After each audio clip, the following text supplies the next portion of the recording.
തിരഞ്ഞെടുപ്പ് സംബന്ധിച്ച് കേരള വിഷനിൽ നാട്ടുപോരി എന്നീ പരിപാടിയിൽ ചർച്ച ചെയ്യുന്നത് ഇന്ന് വള്ളിക്കുന്ന് നിയമസഭാ മണ്ഡലത്തെ സംബന്ധിച്ചാണ്.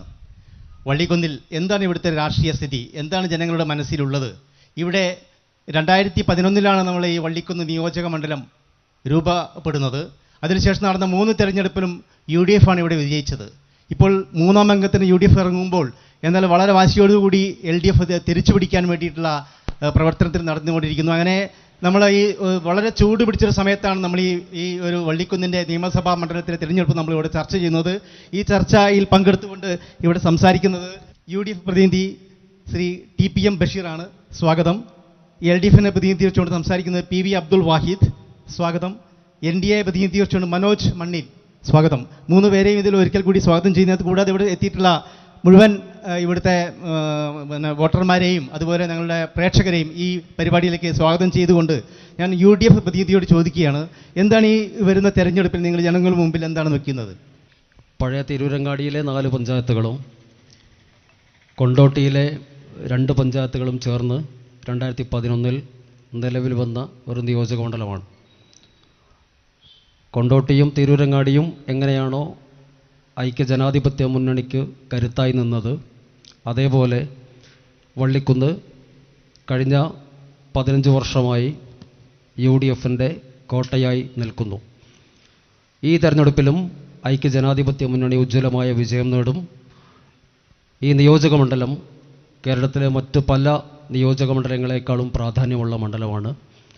കാലിക്കറ്റ് യൂണിവേഴ്സിറ്റിയുടെ ആസ്ഥാനമെന്ന നിലയിലും എയർപോർട്ട് തുടങ്ങിയിട്ടുള്ള സാന്നിധ്യമുള്ളതുകൊണ്ടും ഒരു സവിശേഷമായ ഒരു മണ്ഡലമാണ്. ഈ മണ്ഡലത്തിൻ്റെ നാനാ മേഖലയിലുള്ള വികസനം സാധ്യമാക്കുന്ന വിധത്തിൽ, വികസനം തുടരുന്ന വിധത്തിൽ പുതിയ ജനപ്രതിനിധിയും മുന്നോട്ട് പോകും. നിയോജക മണ്ഡലത്തിൻ്റെ എല്ലാ മേഖലയിലുള്ള സമഗ്രമായ വികസനം ഉറപ്പുവരുത്തും എന്ന് ഉറപ്പ് നൽകാൻ ആഗ്രഹിക്കുന്നു. എന്താണ് LDFൻ്റെ പ്രതിനിധിക്ക് ജനങ്ങളോട് പറയാനുള്ളത്? LDFനെ സംബന്ധിച്ചിടത്തോളം ഇവിടെ പറഞ്ഞു കഴിഞ്ഞു. കഴിഞ്ഞ 3 ടേമുകളിലായി മണ്ഡലം രൂപീകരിച്ചത് മുതൽ UDF MLAമാരാണ് ഈ മണ്ഡലത്തെ പ്രതിനിധീകരിക്കുന്നത്. നേരത്തെ പറഞ്ഞതുപോലെ തിരൂരങ്ങാടി മണ്ഡലത്തിൻ്റെ ഭാഗമായിരുന്ന അതിൽ നിന്ന് വിഭജിച്ചുകൊണ്ടാണ് നമ്മളെ മണ്ഡലം രൂപീകൃതമാകുന്നത്. ഇവിടെ LDFനെ സംബന്ധിച്ചിടത്തോളം മാത്രമല്ല, ഈ മണ്ഡലത്തിലെ മുഴുവൻ ജനങ്ങളെ സംബന്ധിച്ചിടത്തോളം കക്ഷി രാഷ്ട്രീയത്തിൽ അതീതമായി ഈ 15 വർഷക്കാലം നമ്മുടെ 6 പഞ്ചായത്തുകളിൽ അടിസ്ഥാന വികസനങ്ങൾ പോലും എത്തിയിട്ടില്ല എന്നുള്ളൊരു പൊതു അഭിപ്രായമാണ് കക്ഷി രാഷ്ട്രീയത്തിൽ അതീതമായി ഇവിടെയുള്ളത്. ഒട്ടനവധി കാര്യങ്ങൾ നമുക്ക് ചൂണ്ടിക്കാണിക്കാൻ വേണ്ടി കഴിയും.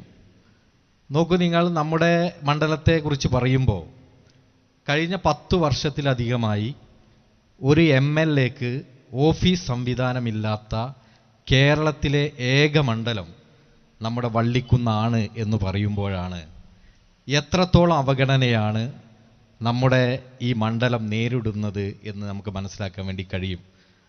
നമ്മൾ ഈ കേരള വിഷൻ നടത്തുന്ന ഈ ചർച്ച നടക്കുന്ന ഈ സ്ഥലത്ത് തൊട്ടടുത്താണ് നമ്മുടെ മൃഗാശുപത്രി സ്ഥിതി ചെയ്യുന്നത്.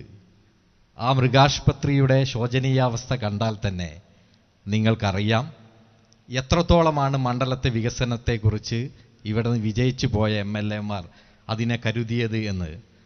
മറ്റൊരു കാര്യം നമുക്ക് പ്രധാനമായിട്ട് അറിയാം, നമ്മുടെ കോഴിക്കോട് ജില്ലയുമായി തൊട്ടടുത്ത് കിടക്കുന്ന അതിർത്തി പങ്കിടുന്ന ഒരു പ്രദേശമാണ് നമ്മുടെ വള്ളിക്കുന്ന്. ബേപ്പൂരും ചാലിയവും നമുക്കറിയാം ഉത്തര കേരളത്തിൽ ഇന്ന് ഏറ്റവും അറിയപ്പെടുന്ന ടൂറിസ്റ്റ് ഡെസ്റ്റിനേഷനുകളിൽ ഒന്നാണ് ബേപ്പൂരും ചാലിയവും. നമ്മളടക്കം TP ബഷീർ സാഹിബ് അടക്കം പ്രിയപ്പെട്ട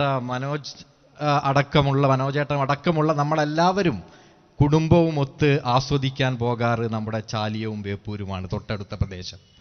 എന്നാൽ നമുക്ക് ഒട്ടനവധി ടൂറിസ്റ്റ് സാധ്യതകളുള്ള നമ്മുടെ വള്ളിക്കുന്ന്, ബാലാതിരുത്തി, ദ്വീപടക്കമുള്ള കടലുണ്ടി പക്ഷി സങ്കേതം അടക്കമുള്ള കണ്ടൽക്കാടുകൾ അടക്കമുള്ള ഒട്ടനവധി ടൂറിസം സാധ്യതകൾ നമുക്കുണ്ടായിട്ടും എന്തേ മീറ്ററുകൾക്കപ്പുറമുള്ള വള്ളിക്കുന്നിൽ ഒരു ടൂറിസ്റ്റ് ഡെസ്റ്റിനേഷൻ കൊണ്ടുവരാൻ അതിനൊരു ശ്രമം നടത്താൻ നമുക്ക് കഴിഞ്ഞിട്ടില്ല ഓക്കെ, എന്നുള്ളതാണ്. നമുക്ക് ഒരു വിഷയം എടുത്ത് സംസാരിക്കാം. അടുത്തത് ഇപ്പോൾ ഇവർ രണ്ടുപേരും പറഞ്ഞത് കേട്ടല്ലോ, അതായത് ഒരു അവഗണനയാണ് 10 വർഷമായിട്ട് 15 വർഷമായിട്ട് ഇവിടെ UDFന്റെ ജയിച്ചു പോയിട്ടുള്ളവർ ചെയ്തിട്ടുള്ളതെന്നാണ് ഇവർ പറയുന്നത്. എന്താണ് അതിനെ സംബന്ധിച്ച് NDAയുടെ അഭിപ്രായം എന്താണ്? ഈ വിഷയത്തെ സംബന്ധിച്ച് ദേശീയ ജനാധിപത്യ സഖ്യത്തിന് വ്യക്തമായ കാഴ്ചപ്പാടുകളുണ്ട്. ഇന്ന് എല്ലാ വികസനങ്ങളും നടത്തിയെന്ന് അവകാശപ്പെടുന്ന UDF ഒരു ഭാഗത്ത്, അതുപോലെ തന്നെ വികസന മുരടിപ്പുണ്ട് വള്ളിക്കുന്നിൻ്റെ മണ്ണിൽ എന്ന് ആക്ഷേപിക്കുന്ന LDF സംവിധാനത്തിൻ്റെ പ്രതിനിധി ഒരു ഭാഗത്ത്. ഞാൻ സൂചിപ്പിച്ചു വരുന്നത് ഈ രണ്ട് മുന്നണികളുമാണ് ഈ കേരള സംസ്ഥാനത്തെയും ഈ വള്ളിക്കുന്നിനെയും ഇതുവരെ പ്രതിനിധാനം ചെയ്തിരുന്നത്. ഇനി UDFന്റെ പ്രതിനിധിക്ക് പറയാനുണ്ടാവുക സംസ്ഥാന സർക്കാരിൻ്റെ ഭരണത്തിൻ്റെ കോട്ടങ്ങളെക്കുറിച്ചായിരിക്കും. അതുപോലെ തന്നെ ഈ LDFന്റെ പ്രതിനിധിക്ക് പറയാൻ സാധിക്കുക വള്ളിക്കുന്നിലുള്ള UDFന്റെ MLAയുടെ കെടുകാര്യസ്ഥതയെക്കുറിച്ചും വികസന മുരടിപ്പിനെക്കുറിച്ചുമായിരിക്കും. എനിക്കെൻ്റെ പ്രിയപ്പെട്ട ഈ പ്രദേശത്തുള്ള സുഹൃത്തുക്കളോട് സൂചിപ്പിക്കാനുള്ളത്, ഇങ്ങനെ രണ്ട് ചിഹ്നത്തിൻ്റെയും കൊടിയുടെയും പേരിൽ നമ്മുടെ മസ്തിഷ്കം പണയം വെച്ചുകൊണ്ട് ഇനിയും ഈ നാടിനെ പരാജയത്തിൻ്റെ പടുകുഴിയിലേക്ക് എറിയരുത്. ഈ നാട് വികസിക്കുമ്പോൾ, ഈ ഇന്ത്യ രാജ്യം വികസിക്കുമ്പോൾ ഈ കേരളം വികസിക്കണം. അതിനനുസരിച്ച് ഈ വള്ളിക്കുന്ന് മണ്ഡലത്തിലെ മുഴുവൻ ആളുകളെയും ബാധിക്കുന്ന എല്ലാ ആളുകൾക്കും സഹായം ചെയ്തു കൊടുക്കുന്ന ഈ വള്ളിക്കുന്നിലുള്ള സാധാരണക്കാരൻ്റെ ജീവിത നിലവാരം ഓരോ ദിവസവും പടിപടിയായി ഉയർത്തുന്ന നിലപാടുകൾ സ്വീകരിക്കുന്ന ആ ഒരു കാഴ്ചപ്പാടിലേക്ക് എല്ലാം മാറ്റിവെച്ചുകൊണ്ട്, രാഷ്ട്രീയ എല്ലാ വ്യത്യാസങ്ങളും മാറ്റിവെച്ചുകൊണ്ട് വികസനം എന്ന കാഴ്ചപ്പാടാണ് നിങ്ങളുടെ ലക്ഷ്യമെങ്കിൽ നിങ്ങൾ ദേശീയ ജനാധിപത്യ സഖ്യത്തിന് കീഴിൽ അണിനിരക്കണം എന്ന അഭ്യർത്ഥനയാണ് ആമുഖമായിട്ട് എനിക്ക് അഭ്യർത്ഥിക്കാനുള്ളത്. ഓക്കെ, അപ്പോൾ നമ്മളിവിടെ പറഞ്ഞല്ലോ കഴിഞ്ഞ 15 വർഷമായിട്ട് ഇത് UDFന്റെ ഒരു മണ്ഡലമായിരുന്നു. ഒരുപാട് സാധ്യതകൾ, പ്രത്യേകിച്ച് ടൂറിസ്റ്റ് ഡെസ്റ്റിനേഷനിൽ നമ്മൾ മാപ്പിലൊക്കെ നോക്കിക്കഴിഞ്ഞാൽ കണ്ടൽക്കാടുകളും അതുപോലെ കടലുണ്ടി പുഴയുടെ ആ ഒരു സാന്നിധ്യമൊക്കെ ഉണ്ടാകുമ്പോൾ, ബീച്ചിൻ്റെ ഒരു സാന്നിധ്യം അതുകൊണ്ട് ഇതെല്ലാം ഉണ്ടാകുന്ന നല്ലൊരു പ്രദേശമാണ്. എന്തുകൊണ്ടാണ് നമ്മളുടെ ആ മാപ്പിൽ ഒരു ടൂറിസ്റ്റ് ഡെസ്റ്റിനേഷൻ ഒരു കണ്ടൽക്കാട് എന്നുള്ളതിൽ ഒഴിച്ച് നമുക്കൊരു നല്ലൊരു ടൂറിസ്റ്റ് കേന്ദ്രമാക്കി വളർത്തിയെടുക്കാൻ സാധിക്കാത്തതിൻ്റെ കാരണം എന്താണ്? LDFന്റെ പ്രതിനിധി പറഞ്ഞൊരു കാര്യം ആദ്യമേ തീർത്തുകയാണ്. MLAക്ക് ഈ നിയോജക മണ്ഡലത്തിൽ ഓഫീസുണ്ടായിരുന്നു. കാക്കഞ്ചേരിയിൽ ഒരു വീട് വാടകയ്ക്കെടുത്ത് കഴിഞ്ഞ 10 വർഷവും അത് പ്രവർത്തിച്ചിട്ടുണ്ട്. അപ്പോൾ ആ ധാരണ ആദ്യമേ തിരുത്തുക. രണ്ടാമത്തെ കാര്യം, 1697 കോടി രൂപയുടെ വികസനമാണ് 10 വർഷം കൊണ്ട് ഈ മണ്ഡലത്തിലുണ്ടാക്കിയത്. മൃഗാശുപത്രിയുടെ വികസനം എന്തുകൊണ്ട് സാധ്യമായില്ല എന്നതിന് ഉത്തരം പറയേണ്ടത് മൃഗസംരക്ഷണ വകുപ്പിൻ്റെ മന്ത്രിയാണ്. 10 വർഷം അധികാരമുണ്ടായിട്ടും ഈ നിയോജക മണ്ഡലത്തിലെ മൃഗാശുപത്രി നന്നാക്കാൻ എന്തുകൊണ്ട് മന്ത്രിക്ക് സാധിച്ചില്ല എന്ന് ഭരിക്കുന്നവരാണ് പറയേണ്ടത്. ഇവിടുത്തെ MLA പ്രതിപക്ഷ MLA ആയിരുന്നു. ഈ MLA 2 പ്രധാനപ്പെട്ട വികസനങ്ങൾക്ക് വേണ്ടി നിരന്തരം ശ്രമിച്ചിട്ട്, ഒന്ന് ഈ നിയോജക മണ്ഡലത്തിൽ ഒരു കോളേജ് ലഭിക്കാൻ വേണ്ടി, ഒരു ഗവൺമെൻറ് ആർട്സ് ആൻഡ് സയൻസ് കോളേജിന് വേണ്ടി നിരന്തരം ശ്രമിച്ചിട്ട് എന്തുകൊണ്ട് ഇടതുപക്ഷ ഗവൺമെൻറ് കോളേജ് അനുവദിച്ചില്ല? MLAക്ക് മണ്ഡലത്തിൻ്റെ വികസനവുമായി ബന്ധപ്പെട്ട ആവശ്യങ്ങൾ ഉന്നയിക്കാനേ സാധിക്കൂ. അത് അനുവദിച്ചു കൊടുക്കേണ്ടത് ഭരിക്കുന്നവരാണ്. രണ്ടാമത്തെ ഒരു കാര്യം, തേഞ്ഞിപ്പലത്ത് IOC ഉണ്ട്. IOCയുടെ അപകട സാധ്യത എത്രമാത്രമാണെന്ന് എല്ലാവർക്കും അറിയാം. അതുകൊണ്ട് തന്നെ ഇവിടെ ഒരു ഫയർ സ്റ്റേഷൻ ആവശ്യമാണ്. ഫയർ സ്റ്റേഷൻ ലഭിക്കുന്നതിന് വേണ്ടി MLA നിരന്തരമായി മുഖ്യമന്ത്രിയുമായി നേരിട്ടും നിയമസഭയിലും ആവശ്യങ്ങൾ ഉന്നയിച്ചിട്ട് മുഖ്യമന്ത്രി 9 തവണയാണ് ഫയൽ മടക്കിയത്. എന്തുകൊണ്ട് വള്ളിക്കുന്നിൽ IOC ബ്ലോട്ടറിംഗ് പ്ലാന്റ് അടക്കമുള്ള സംവിധാനം ഉണ്ടായിട്ട് ഫയർ സ്റ്റേഷൻ അനിവാര്യമാണെന്ന് ബോധ്യമായിട്ടും 10 വർഷമായി കേരളം ഭരിക്കുന്ന ഗവൺമെൻറ് എന്തുകൊണ്ട് വള്ളിക്കുന്നിന് ഒരു ഫയർ സ്റ്റേഷൻ അനുവദിച്ചില്ല എന്നാണ് ചോദ്യം. വള്ളിക്കുന്നിലെ തീരദേശവുമായി ബന്ധപ്പെട്ട ടൂറിസവുമായി ബന്ധപ്പെട്ട വികസനം, അവിടെയാണ് ഇടതുപക്ഷ ഗവൺമെൻറ് കമ്മ്യൂണിറ്റി റിസർവ് നടപ്പാക്കാൻ ശ്രമിച്ചത്. കമ്മ്യൂണിറ്റി റിസർവ് നടപ്പാക്കുമ്പോൾ സ്വാഭാവികമായി മറ്റ് വികസന പ്രവർത്തനങ്ങൾ സാധിക്കില്ല. മാത്രമല്ല, കമ്മ്യൂണിറ്റി റിസർവിൻ്റെ മറവിൽ ഫോറസ്റ്റ് ആക്ട് നടപ്പാക്കാൻ ശ്രമിച്ചു. ഫോറസ്റ്റ് ആക്ട് നടപ്പാക്കിയാൽ അതിൻ്റെ കിലോമീറ്ററുകൾക്കുള്ളിൽ പരിധിയിൽ വീട് വെക്കാനോ ബിൽഡിംഗ് ഉണ്ടാക്കാനോ മറ്റ് അടിസ്ഥാന സൗകര്യം ഉണ്ടാക്കാനോ സാധിക്കില്ല. ആ കണ്ടൽക്കാടുകളുമായി ചേർന്ന് കമ്മ്യൂണിറ്റി റിസർവിനെതിരായി നടത്തിയിട്ടുള്ള അവിടുത്തെ പ്രദേശവാസികൾ നടത്തിയിട്ടുള്ള നിരന്തരമായ പോരാട്ടത്തിനൊടുവിലാണ് തൽക്കാലമായി അന്ന് ബിനോയ് വിശ്വം നേരത്തെ 1ാമത്തെ പിണറായി മന്ത്രിസഭയിൽ മന്ത്രിയായിരുന്ന വനംവകുപ്പ് മന്ത്രിയായിരുന്ന ബിനോയ് വിശ്വം നേരിട്ട് വന്ന് ചർച്ച നടത്തി തൽക്കാലം അത് നടപ്പാക്കില്ല എന്ന് തീരുമാനമെടുക്കുകയാണ് ചെയ്തത്. അപ്പോൾ കമ്മ്യൂണിറ്റി റിസർവാണ് വള്ളിക്കുന്നിൻ്റെ തീരദേശ മേഖലയിലുള്ള ടൂറിസം വികസനത്തെ തടസ്സമായി നിൽക്കുന്നത്.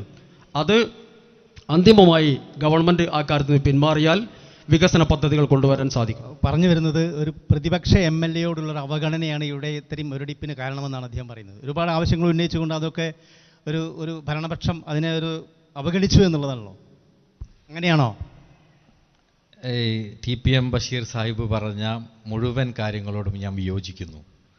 ഒന്ന്, അദ്ദേഹം തുടക്കത്തിൽ പറഞ്ഞു 1126 കോടി രൂപയുടെ വികസനം ഈ മണ്ഡലത്തിൽ നടന്നു എന്നുള്ളത്. അത് സത്യമാണെങ്കിൽ എങ്ങനെയാണ് ഭരണപക്ഷം ഒരു പ്രതിപക്ഷ MLA യോട് വിരോധം അല്ലെങ്കിൽ സ്വജനപക്ഷപാതം കാണിക്കുക എന്ന് പറയാൻ സാധിക്കുക? അങ്ങനെയാണെങ്കിൽ 1126 കോടി രൂപയുടെ വികസനം ഈ മണ്ഡലത്തിൽ വരുമോ? അത് എന്തൊക്കെ വികസനമാണെന്നുള്ളത് നമുക്ക് പരിശോധിക്കാം. പക്ഷേ ഞങ്ങളിവിടെ സൂചിപ്പിക്കുന്ന പ്രധാനപ്പെട്ട ഒരു കാര്യം, അദ്ദേഹം ഇവിടെ MLA ഓഫീസിനെ കുറിച്ച് പറഞ്ഞു. തീർത്തും തെറ്റിദ്ധരിപ്പിക്കലല്ലേ പ്രിയപ്പെട്ടവരെ? ഈ കാക്കഞ്ചേരിയിലുള്ള ഓഫീസ് ഉണ്ടായിരുന്ന ഒരു ബോർഡ്, ഇപ്പോൾ MLAയുടെ ബോർഡ് ഉള്ളത് മൂന്നിയൂർ പഞ്ചായത്തിൽ പടിക്കലിൽ CP മാർബിളിൻ്റെ തൊട്ട മുമ്പിലുള്ള ഒരു വാടക കെട്ടിടത്തിലാണ്. ആ കെട്ടിടം MLA വാടകയ്ക്ക് എടുത്തതല്ല, ബോർഡ് അവിടെയുണ്ട്.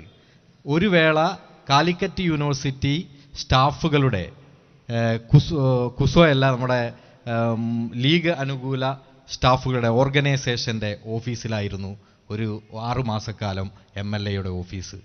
അങ്ങനെ സ്ഥിരമായി MLAക്ക് ഒരു ഓഫീസുണ്ടോ? എൻ്റെ ശബ്ദം കേൾക്കുന്ന കക്ഷി രാഷ്ട്രീയത്തിൽ അതീതമായ ആളുകൾ MLA എവിടെ വെച്ചായിരുന്നു നിങ്ങൾ കണ്ടിരുന്നത്? കല്യാണ വീടുകളിലോ മരണ വീടുകളിലോ അല്ലെങ്കിൽ എവിടെയെങ്കിലും അദ്ദേഹം സന്ദർശനത്തിന് വരുമ്പോൾ നമ്മൾ ലീഗിൻ്റെ നേതാക്കന്മാരോടൊക്കെ ചോദിക്കും. സ്വാഭാവികമാണ്, കാരണം ജനങ്ങൾക്ക് കക്ഷി രാഷ്ട്രീയത്തിൽ അധികമായി MLA കാണേണ്ടി വരും. അപ്പോൾ ഇന്ന കല്യാണത്തിന് ഇന്ന ഫംഗ്ഷന് വരും, അപ്പോൾ കാണാമെന്നാണ് മറുപടി നൽകുന്നത്. അതോടൊപ്പം തന്നെ ടൂറിസത്തെക്കുറിച്ച് ഇവിടെ പറഞ്ഞു. നോക്കൂ നിങ്ങൾ, ഈ കമ്മ്യൂണിറ്റി റിസർവ് എന്ന് പറഞ്ഞാൽ നമ്മുടെ വള്ളിക്കുന്നിനെ മാത്രം ബാധിക്കുന്നതാണോ? കടലുണ്ടി നമ്മുടെ തൊട്ടടുത്തുള്ള കോട്ടക്കടവിൽ കടലുണ്ടി പഞ്ചായത്തിലല്ലേ? അവിടെ കമ്മ്യൂണിറ്റി റിസർവിൻ്റെ പ്രശ്നമില്ലേ? മുതിയം ബീച്ച് കമ്മ്യൂണിറ്റി റിസർവ് ബാധിക്കുന്ന പ്രശ്നമാണോ? ആ മുതിയം ബീച്ചിനെ എത്ര മനോഹരമായ ടൂറിസ്റ്റ് ഡെസ്റ്റിനേഷൻ ആക്കാൻ വേണ്ടി സാധിക്കും. ബാലാതിരുത്തി ദ്വീപിൽ ഒട്ടനവധി ഹോം സ്റ്റേകൾ ഉണ്ടല്ലോ. നമുക്കറിയുന്നതിനേക്കാൾ കൂടുതൽ പുറത്തുനിന്നുള്ള ടൂറിസ്റ്റുകൾ അവിടെ വരുന്നുണ്ട്. പക്ഷേ അതിനോടനുബന്ധിച്ചുള്ള ഒരു ഡെസ്റ്റിനേഷൻ, ചാലിയം, ബേപ്പൂര് പോലുള്ള ഒരു ഡെസ്റ്റിനേഷന് ഈ കമ്മ്യൂണിറ്റി റിസർവ് ബാധകമല്ല. ഈ കമ്മ്യൂണിറ്റി റിസർവിനെ സംബന്ധിച്ച് പറയുമ്പോൾ പ്രിയപ്പെട്ട NDAയുടെ പ്രതിനിധി ഇവിടെ ഉണ്ട്. കേന്ദ്ര സർക്കാരുമായി ബന്ധപ്പെട്ട ഒരുപാട് ക്ലാരിഫിക്കേഷൻ, വ്യക്തത CRZ-ലും ഈ കമ്മ്യൂണിറ്റി റിസർവിലും വരുത്തേണ്ടതുണ്ട്.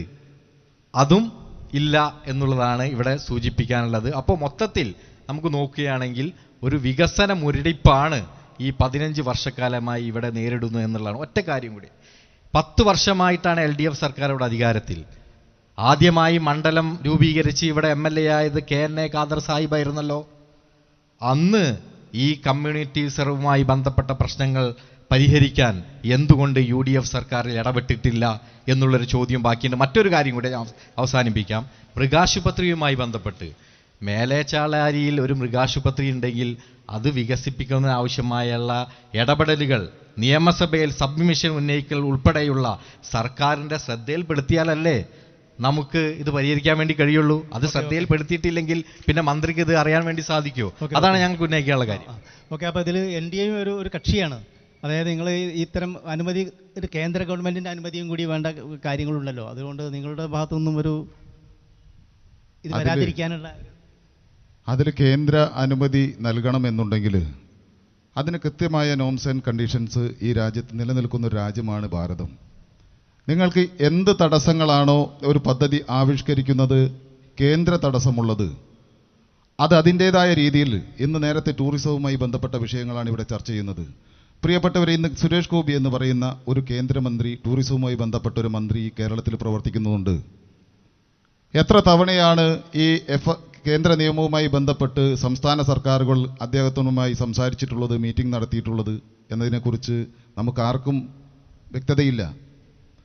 മറ്റൊരു കാര്യം ഇവിടെ സൂചിപ്പിക്കാനുള്ളത് 15 വർഷക്കാലമായി നമുക്ക് ഈ കുട്ടികൾക്ക് പഠിക്കാൻ വേണ്ടിയിട്ട് ഒരു സർക്കാർ സംവിധാനത്തിലുള്ള ഒരു കോളേജ് വേണം എന്ന ആവശ്യം ഉന്നയിക്കാൻ തുടങ്ങിയിട്ട് അതൊരു സംസ്ഥാന സർക്കാരിന് ഏറ്റവും ലളിതമായി ചെയ്തു കൊടുക്കാൻ പറ്റാവുന്ന ഒരു കാര്യമാണ്. ഒരു പ്രതിപക്ഷ MLA ആയിക്കോട്ടെ, അല്ലെങ്കിൽ ഭരണപക്ഷ MLA ആയിക്കോട്ടെ, അവിടെയുള്ള കുട്ടികൾക്ക് ഏറ്റവും മികച്ച രീതിയിൽ ആ പ്രദേശത്ത് തന്നെ ഒരു വിദ്യാഭ്യാസ സംവിധാനം ഏർപ്പെടുത്തി കൊടുക്കണം എന്നുള്ളത് ചിന്ത വരേണ്ടത് സംസ്ഥാനം ഭരിക്കുന്ന വിദ്യാഭ്യാസ വകുപ്പിനും ആ നേതൃത്വം മന്ത്രിസഭയ്ക്ക് നേതൃത്വം നൽകുന്ന മുഖ്യമന്ത്രിക്കുമാണ്.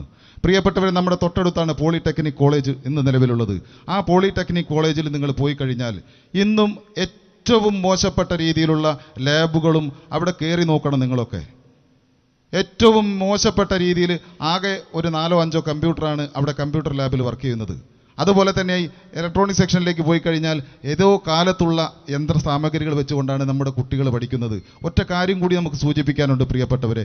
ഇന്ന് എൻ്റെ മുന്നിലിരിക്കുന്ന ഈ പ്രദേശത്തുൾപ്പെടെയുള്ള +2 കഴിഞ്ഞ ഒരു കുട്ടിയുടെ അച്ഛനും അമ്മയും ആ കുട്ടിയെ ഒന്നുകിൽ കേരളത്തിന് പുറത്ത് ഈ തൊട്ടടുത്ത സംസ്ഥാനമായ തമിഴ്നാട്ടിലേക്ക് +2 കഴിഞ്ഞാൽ ഉപരിപഠനത്തിന് അയക്കുന്നു.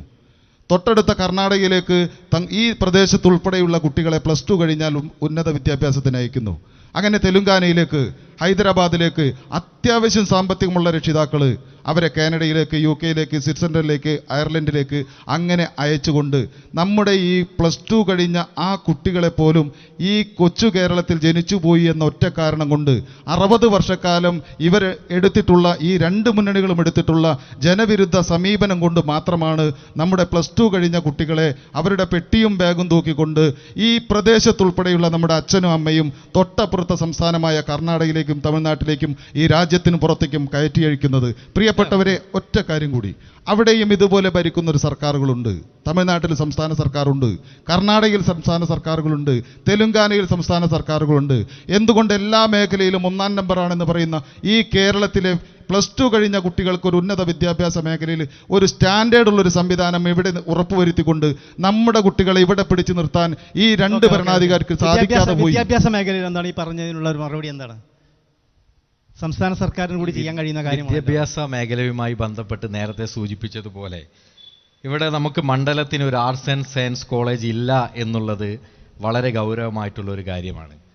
ഇതുമായി ബന്ധപ്പെട്ട് കാലിക്കറ്റ് സർവകലാശാലയുമായി ഇപ്പോൾ ബഷീർ സാഹിബൊക്കെ അതിൻ്റെ സെനറ്റ് മെമ്പറൊക്കെ ആയിരുന്നു എന്നാണ് എൻ്റെ ഒരു ഓർമ്മ. അതുമായി ബന്ധപ്പെട്ടൊക്കെ നിരന്തരമായി MLAക്ക് ഇടപെടാൻ സാധിച്ചില്ല എന്നുള്ളതാണ് യാഥാർത്ഥ്യം. യൂണിവേഴ്സിറ്റി അതുമായി ബന്ധപ്പെട്ട് നേരത്തെ പറഞ്ഞതുപോലെ ഫയർ സ്റ്റേഷന് 40 സെന്റ് ഭൂമി അനുവദിച്ചിട്ടുണ്ടല്ലോ. 338/2025 ഓർഡർ പ്രകാരം 40 സെന്റ് ഫയർ സ്റ്റേഷൻ അനുവദിച്ചിട്ട് അത് അതിൻ്റേതായ രീതിയിൽ കൈകാര്യം ചെയ്യാൻ തറക്കല്ലിടാൻ പോലും ഇവിടെ MLAക്ക് സമയമില്ല എന്നുള്ളതാണ് യാഥാർത്ഥ്യം. കോളേജുമായി ബന്ധപ്പെട്ട് നോക്കൂ നിങ്ങൾ, നമ്മുടെ കാലിക്കറ്റ് യൂണിവേഴ്സിറ്റി എന്ന് പറഞ്ഞാൽ വിദ്യാഭ്യാസത്തിൻ്റെ ഒരു വലിയ കേന്ദ്രമാണ്. ഏഷ്യയിൽ തന്നെ ഏറ്റവും അറിയപ്പെടുന്ന ഒരു സർവകലാശാലയാണ് കാലിക്കറ്റ് യൂണിവേഴ്സിറ്റി. ആ കാലിക്കറ്റ് യൂണിവേഴ്സിറ്റി ഉണ്ടായിട്ടും നമ്മുടെ നേരത്തെ പറഞ്ഞതുപോലെ നമ്മുടെ പ്രാദേശികമായിട്ടുള്ള വിദ്യാർത്ഥികൾ ഈ ആർട്സ് ആൻഡ് സയൻസ് പഠനത്തിനൊക്കെ മറ്റ് ജില്ലകളെ ആശ്രയിക്കുന്നത് എന്തുകൊണ്ടാണ്? അതിവിടെ കാലിക്കറ്റ് സർവകലാശാലയിൽ ഒരു ആർട്സ് ആൻഡ് സയൻസ് കോളേജ് ഇല്ല എന്നുള്ളതാണ് യാഥാർത്ഥ്യം.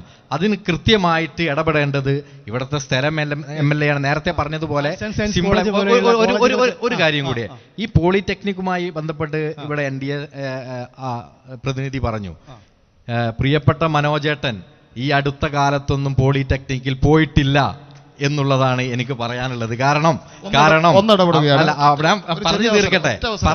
അതായത് പോളിടെക്നിക്കുമായി ബന്ധപ്പെട്ട് കഴിഞ്ഞ കാലങ്ങളിലൊക്കെ ആക്ഷേപം ഉണ്ട് എന്നുള്ളത് ശരിയാണ്. പക്ഷേ ഇപ്പോൾ നമ്മൾ നിരന്തരമായി അവിടെ ബന്ധപ്പെടുന്ന ആളുകളാണ്. ഇപ്പോൾ പുതിയ കെട്ടിടങ്ങൾ വന്നു, പുതിയ ലാബുകൾ വന്നു, പുതിയ സൗകര്യങ്ങളൊക്കെ വന്നു. അപ്പോൾ മനോജേട്ടൻ സമയമുണ്ടെങ്കിൽ ഈ പരിപാടി കഴിഞ്ഞാൽ ഒന്ന് അങ്ങോട്ട് കയറി നോക്കണം എന്നാണ് അഭ്യർത്ഥിക്കാനുള്ളത്. അത് ഇവിടെ സൂചിപ്പിച്ച എൻ്റെ പ്രിയപ്പെട്ട സുഹൃത്ത് സൂചിപ്പിച്ചത് നന്നായി. എൻ്റെ മകൻ പഠിക്കുന്നത് അതേ ഗവൺമെൻറ് പോളിടെക്നിക് ചേളാരിയിലാണ്. ആ ചേളാരി ഗവൺമെൻറ് പോളിടെക്നിക്കിൻ്റെ PTA ഉപാധ്യക്ഷനാണ് ഞാൻ.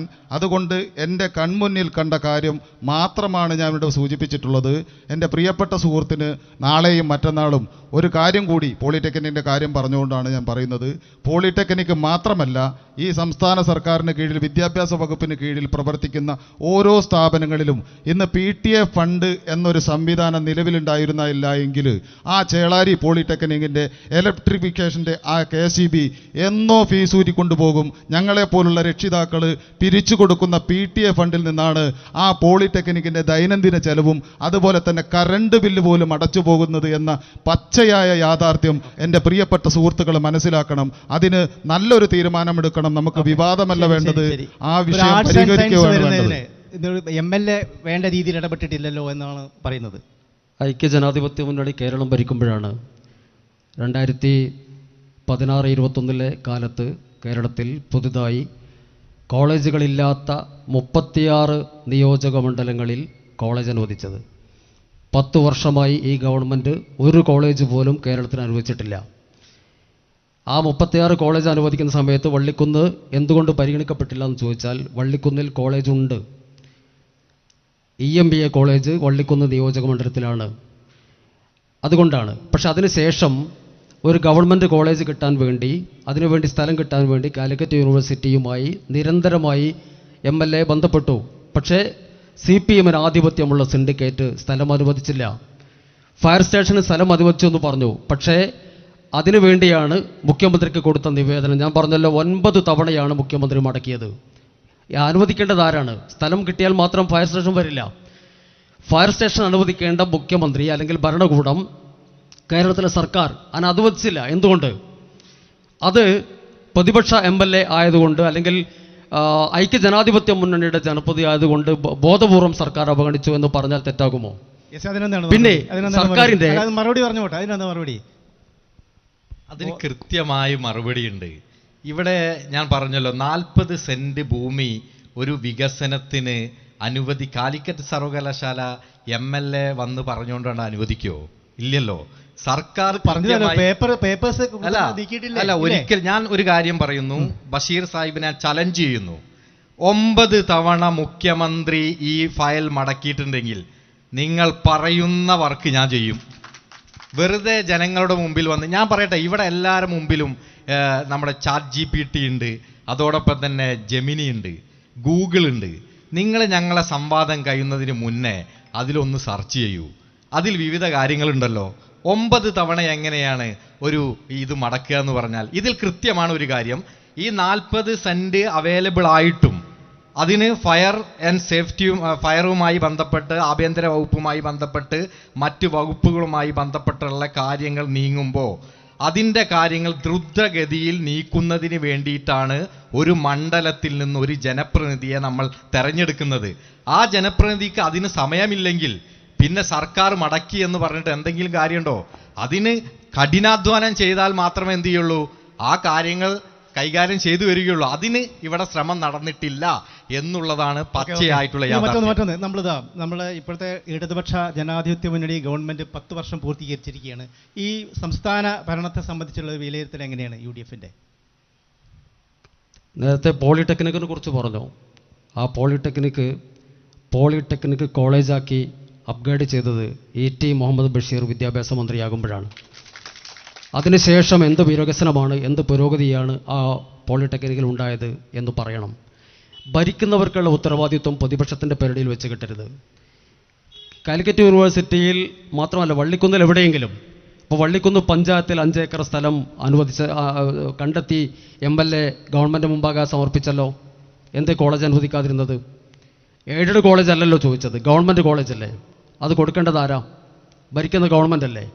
10 വർഷമായി അധികാരത്തിലുണ്ടായിട്ട് ഒരു കോളേജ് അനുവദിക്കാൻ കഴിയാത്തതിൻ്റെ പോരായ്മ MLA പഠിച്ചാൽ എങ്ങനെ രക്ഷപ്പെടാൻ കഴിയും? വള്ളിക്കുന്നിൽ മാത്രം നിന്നുകൊണ്ടല്ല നമ്മൾ പറയുന്നത്. ഞാൻ ചോദിച്ചല്ലോ, വിലയിരുത്തൽ എങ്ങനെയാണ്? ഈ ഗവൺമെൻറ് 10 വർഷമായി ദൂർത്തടിച്ചൊരു ഗവൺമെൻറ്റാണ്. 1956 നവംബർ 1 കേരളം ഒരു സംസ്ഥാനമായി രൂപാന്തരപ്പെട്ട ശേഷം EMS മുതൽ 2016 വരെ ഉമ്മൻചാണ്ടി അടക്കമുള്ള 21 മുഖ്യമന്ത്രിമാർ കേരളം ഭരിച്ചിട്ടുണ്ട്. ആ 21 മുഖ്യമന്ത്രിമാർ 60 വർഷം കേരളം ഭരിച്ചിട്ട് ആകെ ഉണ്ടായ കടബാധ്യത എന്ന് പറയുന്നത് ഒരു 1.57 ലക്ഷം കോടിയാണ്. ഇന്ന് കേരളത്തിൻ്റെ പൊതുകടമെന്ന് പറയുന്നത് 6 ലക്ഷം കോടിയാണ്.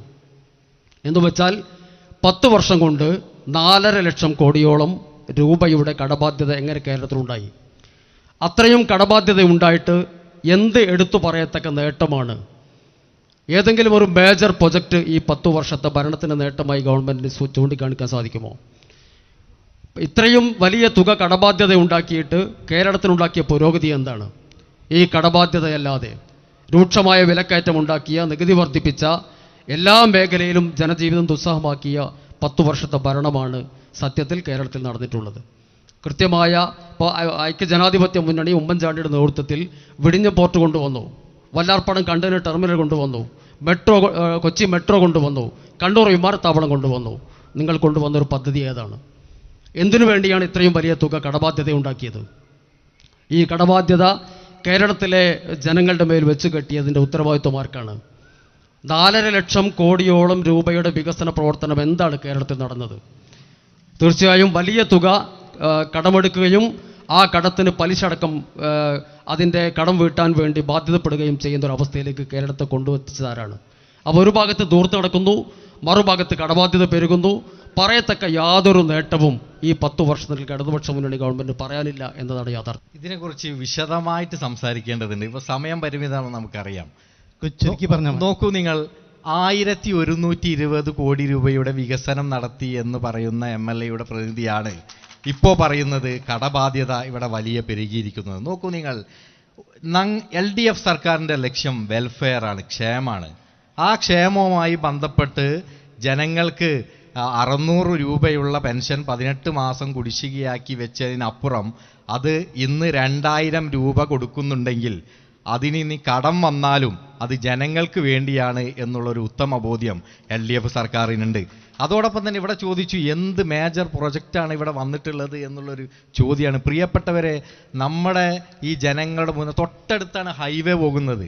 ആ ഹൈവേയുമായി ബന്ധപ്പെട്ട് വലിയ കാര്യങ്ങളൊക്കെ NDA പ്രതിനിധിയൊക്കെ പറയാണ്ടാവും. നോക്കൂ നിങ്ങൾ, ഇന്ത്യയിൽ സ്വാതന്ത്ര്യം കിട്ടിയതിന് ശേഷം, ഹൈവേ സങ്കല്പം വന്നതിന് ശേഷം ചരിത്രത്തിലാദ്യമായി 5880 കോടി രൂപ കേന്ദ്ര സർക്കാരിന് അങ്ങോട്ട് കൊടുത്ത ഒരു സർക്കാർ ഉണ്ടെങ്കിൽ ആ സർക്കാരിൻ്റെ പേര് LDF എന്നാണ്. നിങ്ങൾ ഗൂഗിൾ ചെയ്യുക, അതിൽ ചോദിക്കുക എന്ത് ഈ ഇന്ത്യയിലുള്ള 28 സ്റ്റേറ്റുകളിൽ 27 സ്റ്റേറ്റിനും കേന്ദ്ര വിഹിതം കൊടുത്തിട്ടുണ്ട്. സംസ്ഥാന വിഹിതത്തിൻ്റെ ഭാഗത്ത് 0 എന്നാണ്. പക്ഷെ കേരളത്തെ സംബന്ധിച്ചിടത്തോളം കേരളത്തിൻ്റെ നേരെ നിങ്ങൾക്ക് കാണാൻ വേണ്ടി സാധിക്കും 5880 കോടി രൂപ ഈ കേരള സർക്കാർ സ്ഥലമേറ്റെടുവുമായി ബന്ധപ്പെട്ട് കൊടുത്തിട്ടുണ്ടെന്ന്. നോക്കൂ നിങ്ങൾ, ജല മെട്രോ നമ്മുടെ കൺമുമ്പിലല്ലേ ഓടുന്നത്? ഈ ഹൈവേ നമ്മുടെ കൺമുമ്പിലല്ലേ വരുന്നത്? അതോടൊപ്പം തന്നെ ഉന്നത വിദ്യാഭ്യാസ മേഖല. ഒരു കാര്യം കൂടെ ഞാൻ പറയുന്നു, ഇവിടെ ഉമ്മൻചാണ്ടി 164 സ്കൂളുകൾ പൂട്ടാൻ വേണ്ടി തീരുമാനിച്ചു.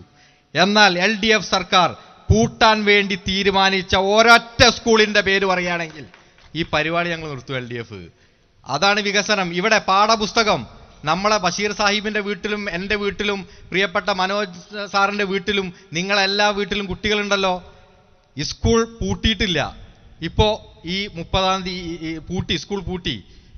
ഈ സ്കൂൾ പൂട്ടിയപ്പോൾ കുട്ടികളുടെ കൈകളിൽ, നമ്മുടെ വീടിൻ്റെ അകത്തളങ്ങളിൽ, സ്കൂൾ ബാഗുകളിൽ അടുത്ത വർഷത്തേക്കുള്ള പുസ്തകമെത്തി. അതന്നെ വികസനം. അതോടൊപ്പം തന്നെ ജനങ്ങളുടെ അടിസ്ഥാന പ്രശ്നങ്ങളിൽ ഒരുപാട് കാര്യങ്ങൾ. ഇപ്പോൾ പവർ കട്ടില്ലാത്ത സംസ്ഥാനം, ആ പവർ കട്ടിനെ സംബന്ധിച്ച് ഒരുപാട് കാര്യങ്ങളുടെ വിവാദത്തിലുണ്ടാവും. പക്ഷെ യഥാർത്ഥത്തിൽ നമ്മൾ പരിശോധിച്ച് നോക്കിയാൽ നമുക്ക് അറിയാൻ വേണ്ടി സാധിക്കില്ലേ? പവർമൺ ഹൈവേ പോലുള്ള കാര്യങ്ങൾ, അത് ചാർജുമായി ബന്ധപ്പെട്ടുള്ള ഇനീഷ്യേറ്റീവ്, പിന്നെ ഇവിടെ വിഴിഞ്ഞൻ പദ്ധതിയുമായി ബന്ധപ്പെട്ട കാര്യങ്ങളൊക്കെ പറഞ്ഞു. വയനാടിന് വീട് കൊടുക്കാമെന്ന് പറഞ്ഞ് കല്ലിട്ടതുപോലെ ഒരുപാട് കല്ലിട്ട് എന്നല്ലാതെ നിങ്ങൾ കൊണ്ടുവന്ന എടുത്തുയർത്തിയ ഒരു പ്രൊജക്റ്റ് നിങ്ങൾ പറയൂ. ഇതാ ഞങ്ങൾ കല്ലിട്ട് പൂർത്തീകരിച്ചു, ഉദ്ഘാടനം ചെയ്തു. കണ്ണൂർ എയർപോർട്ട് നിങ്ങൾക്ക് ഓർമ്മയില്ലേ? ഒരു കല്ലിട്ട് അവിടെ ഒരു വാടകയ്ക്കെടുത്ത വിമാനം കൊണ്ടുവന്ന് ഇറക്കിയത് നിങ്ങൾക്ക് ഓർമ്മയില്ലേ? വിഴിഞ്ഞം പോർട്ടുമായി ബന്ധപ്പെട്ട് അവിടെയുള്ള ഈ വികസന വിരുദ്ധരെ കൂട്ടുപിടിച്ചുകൊണ്ട് വി.ഡി. സതീശനും കുഞ്ഞാലിക്കുട്ടിയും അടക്കം ഈ വിഴിഞ്ഞം പോർട്ടിനെതിരെ സമരം നയിച്ചത് നിങ്ങൾക്ക് ഓർമ്മയില്ലേ? വയനാട് തുരങ്കപാത ഇതാ കടന്നു വരുന്നു, അതിൻ്റെ പ്രവൃത്തി നടന്നുകൊണ്ടിരിക്കുന്നു.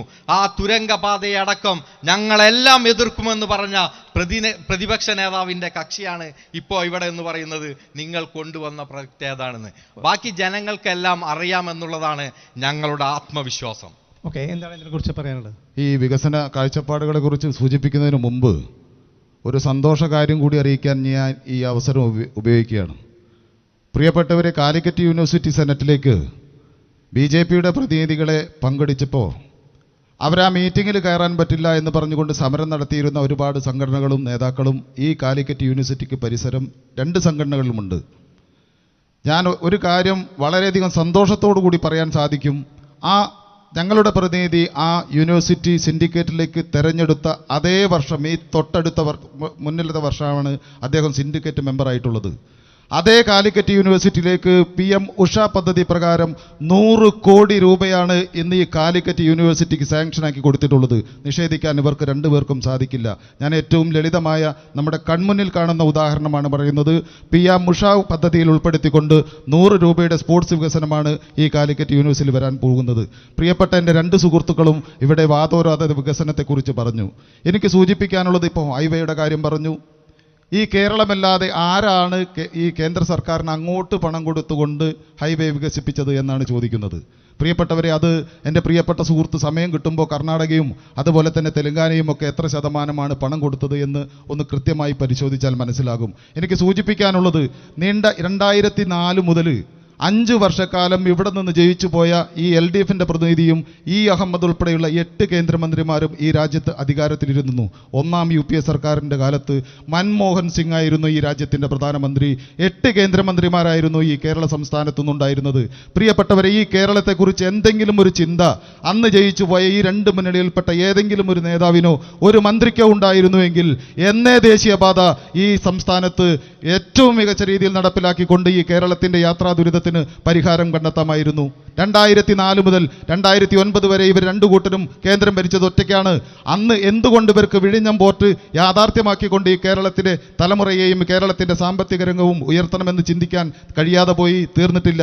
പ്രിയപ്പെട്ടവരെ, ഞാൻ സൂചിപ്പിച്ചു വരുന്നത്, ഈ 2 മുന്നണികളും ഇവർ തെരഞ്ഞെടുത്തയച്ച ജനങ്ങൾക്ക് മുന്നിൽ കാർക്കിച്ചു അവരുടെ എല്ലാ വിഷയങ്ങൾക്ക് മുന്നിൽ മുഖം തിരിച്ചു നിന്നുകൊണ്ടാണ് സ്വന്തം കീശ വീർപ്പിക്കുകയും ഈ സർക്കാരിൻ്റെ ഖജനാവിൻ്റെ നികുതി പണമെടുത്തുകൊണ്ട് ധൂർത്തടിച്ചും സാമ്പത്തിക അരാജകത്വം നടപ്പിലാക്കിയും നീണ്ട ഈ 60 വർഷക്കാലം കേരളവും 60 വർഷക്കാലം കേന്ദ്രവും ഭരിച്ചതിൻ്റെ അടിസ്ഥാനത്തിലാണ് ഈ കൊച്ചു കേരളം ഇന്ന് ഈ ഗതികേടിലേക്ക് എത്തിയത്. ഞാൻ നേരത്തെ സൂചിപ്പിച്ചു, വിദ്യാർത്ഥികൾ മാത്രമല്ല നാടുവിടുന്നത്, ഇവിടുത്തെ ചെറുപ്പക്കാർ പ്രവാസം അവർക്ക് വിധിക്കപ്പെട്ടു പോയി.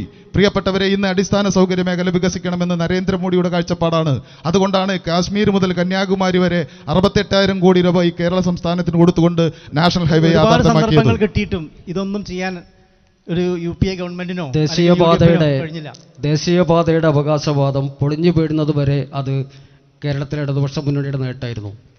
കൂരിയാട് പൊളിഞ്ഞപ്പോഴാണ് അത് ഞങ്ങളുടെ അല്ല, ദേശീയപാത കേന്ദ്ര സർക്കാരിൻ്റേതാണ് എന്ന് തിരുത്തു പറഞ്ഞത്. യഥാർത്ഥത്തിൽ 2014 കേന്ദ്ര സർക്കാർ ലാൻഡ് അക്വിസിഷൻ ആക്ട് ഭേദഗതി ചെയ്തു. ഡോക്ടർ മൻമോഹൻ സിംഗ് ഇന്ത്യയുടെ പ്രധാനമന്ത്രിയാകുമ്പോഴാണ്. അതുവരെ 1897 ബ്രിട്ടീഷ് ആക്ടിൻ്റെ അടിസ്ഥാനത്തിലാണ് സ്ഥലം എടുത്തിരുന്നത് ഇന്ത്യയിലെ എല്ലാ വികസന പ്രവർത്തനങ്ങൾക്കും. അങ്ങനെ ഏറ്റെടുക്കുന്ന സ്ഥലത്തിന് മാർക്കറ്റ് വില കൊടുക്കാൻ വ്യവസ്ഥ ഉണ്ടായിരുന്നില്ല.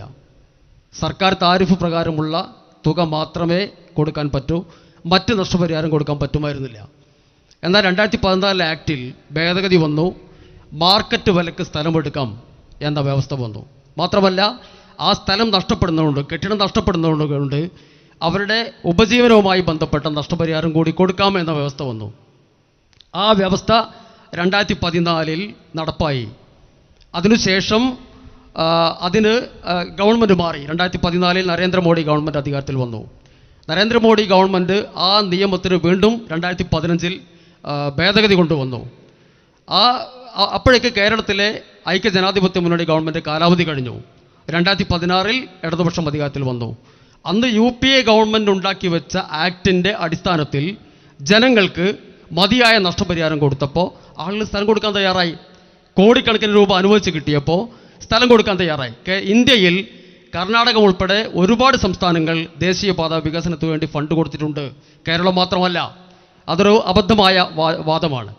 അത് മാത്രമല്ല, കേരളത്തിലെ ഗവൺമെൻറ് എൻ്റെ ഭാഗത്ത് വന്നൊരു നിരുത്തരവാദിത്വം എന്ന് പറയുന്നത് ഈ ദേശീയപാതയുടെ അലൈൻമെൻറ്റുമായി ബന്ധപ്പെട്ട് നമ്മുടെ അങ്ങാടികൾ രണ്ടായി വിഭജിക്കപ്പെട്ടു. ഈ അലൈൻമെൻറ്റ് പരിശോധിക്കേണ്ടത് ആരാണ്? ആഴ്ചതോറും റീലെടുത്ത് അവകാശവാദം ഉന്നയിച്ച കേരളത്തിലെ പൊതുമരാമത്ത് വകുപ്പ് മന്ത്രി.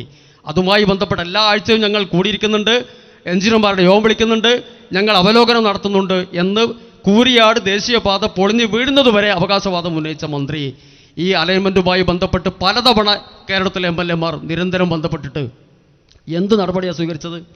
നമ്മുടെ ഇവിടെ എലിവേറ്റഡ് ഹൈവേ പോകണമെന്ന് അങ്ങാടികളിൽ കവലകളിൽ എലിവേറ്റഡ് ഹൈവേ പോകണമെന്ന് MLA നിയമസഭയിൽ പറഞ്ഞതല്ലേ? കൂരിയാട് തകർച്ച വരുന്നതിന് മുമ്പേ തന്നെ PK കുഞ്ഞാലിക്കുട്ടി നിയമസഭയിൽ പലതവണ സൂചിപ്പിച്ചതല്ലേ? ആരും പരിശോധിക്കാനുണ്ടായില്ല. പൊളിഞ്ഞു വീഴുന്നത് വരെ അവകാശവാദം, പൊളിഞ്ഞപ്പോൾ അത് മറ്റോൻ്റെതാണ് എന്ന രീതിയിൽ അവകാശവാദം പൊളിഞ്ഞു വീഴുന്നത് വരെ അവകാശവാദം. ബഷീർ സാഹിബ് ഇത് സൂചിപ്പിച്ചത് നന്നായി. ഞാൻ ഓർമ്മയില്ലാതെ നിൽക്കുകയായിരുന്നു. നോക്കൂ നിങ്ങൾ, ഈ ഹൈവേ വികസനവുമായി ബന്ധപ്പെട്ട് ഇടിമുഴി മുതൽ നമ്മുടെ മലപ്പുറം ജില്ലയിലേക്ക് കടക്കുന്ന പ്രധാനപ്പെട്ട അങ്ങാടികളൊക്കെ ഇല്ലാതായി. ഇടിമുഴി, അതോടൊപ്പം തന്നെ ചേളാരി, പടിക്കൽ, തലപ്പാറ മുതലുള്ള എല്ലാ പ്രദേശ അങ്ങാടികൾ രണ്ടായി വിഭജിച്ചു. അതുമായി ബന്ധപ്പെട്ട് നോക്കൂ നിങ്ങൾ, ഇവിടെ മെമ്പർ ഓഫ് പാർലമെൻ്റ് ആരാ? മുസ്ലിം ലീഗ് അല്ലേ? ഇവിടെ MLA ആരാ? മുസ്ലിം ലീഗ് അല്ലേ? ജില്ലാ പഞ്ചായത്ത് അടക്കമുള്ള ആളുകൾ ആരാ? എല്ലാം മുസ്ലിം ലീഗ് അല്ലേ? MP-ക്ക്, ബഹുമാനപ്പെട്ട MP-ക്ക് പിന്നെ എന്താ പണി? ഈ കാര്യം കേന്ദ്ര ഹൈവേ അതോറിറ്റിയുമായി ബന്ധപ്പെട്ട് സംസ്ഥാന സർക്കാർ അതിൻ്റെ അവലോകനവും ആ കാര്യങ്ങളൊക്കെ മുന്നോട്ട് പോവുകയാണ്. അപ്പോൾ ചേളാരി രണ്ടായി മുറിക്കരുത്, അവിടെ മേൽപ്പാലം വരണം എന്ന് ഡിമാൻഡ് ചെയ്യേണ്ടത് ആരാ? ഇവിടുത്തെ MP-ആണ്. പ്രിയപ്പെട്ടവർ, ദുഃഖകരമായൊരു സംഭവം ഞാൻ പറയാം. ഇവിടെ നാഷണൽ ഹൈവേ അതോറിറ്റി ഒരു നോട്ടിഫിക്കേഷൻ പുറപ്പെടുവിച്ചു. ഈ ഹൈവേയുമായി ബന്ധപ്പെട്ട് അലൈൻമെൻറ്റുമായി ബന്ധപ്പെട്ട് എവിടെയൊക്കെ മേൽപ്പാലം, ഇതാണ് ഞങ്ങളുടെ പ്രപ്പോസൽ എന്ന്. പക്ഷേ അന്ന് നമ്മുടെ MP ആ നോട്ടിഫിക്കേഷൻ കണ്ടത് കേന്ദ്ര സർക്കാർ തന്ന ഡേറ്റ് കഴിഞ്ഞതിന് ശേഷമാണ്. അപ്പോൾ അത്തരം ഉത്തരവാദിത്ത കുറവാണ് പ്രിയപ്പെട്ട. നോക്കൂ നിങ്ങൾ, കോഴിക്കോട് മേൽപ്പാലങ്ങൾ എത്രയുണ്ട്? മലപ്പുറം ജില്ലയിലേക്ക് വന്നപ്പോൾ എന്താണ്? ഇപ്പോൾ ചേളാരി, അതോടൊപ്പം അണ്ടർപാസുകൾ. ഈ അണ്ടർപാസുകളുമായി ബന്ധപ്പെട്ടൊക്കെ ഇതിന് MLA, MP, കേന്ദ്ര സർക്കാരിന് കൊടുത്ത ഏതെങ്കിലും പ്രപ്പോസലുമായി ബന്ധപ്പെട്ട എന്തെങ്കിലും രേഖ ഉണ്ടോ? അതൊന്ന് ജനങ്ങൾ മുമ്പിൽ പ്രസിദ്ധീകരിക്കണ്ടേ? സംസ്ഥാന സർക്കാരിനും ഇതുപോലെ തന്നെ ഉത്തരവാദിത്തമുണ്ട്, ഇല്ല എന്നൊന്നും പറയുന്നില്ല. പക്ഷേ ആ മണ്ഡലത്തെ പ്രതിനിധീകരിക്കുന്ന ലോക്സഭാ അംഗമായാലും MLA ആയാലും ഒക്കെ തങ്ങളുടെ പ്രദേശത്ത് ഇന്ന രൂപത്തിൽ കാര്യങ്ങൾ വരണം എന്ന് പറയാത്തത് കൊണ്ടല്ലേ ഈ കാര്യങ്ങൾ സംഭവിച്ചത്. അതവിടെ നിൽക്കട്ടെ. ഒരു കാര്യം കൂടി ഞാൻ ചലഞ്ച് ചെയ്യുന്നു, ഒരു കാര്യം കൂടി ആവർത്തിച്ച് പറയുന്നു.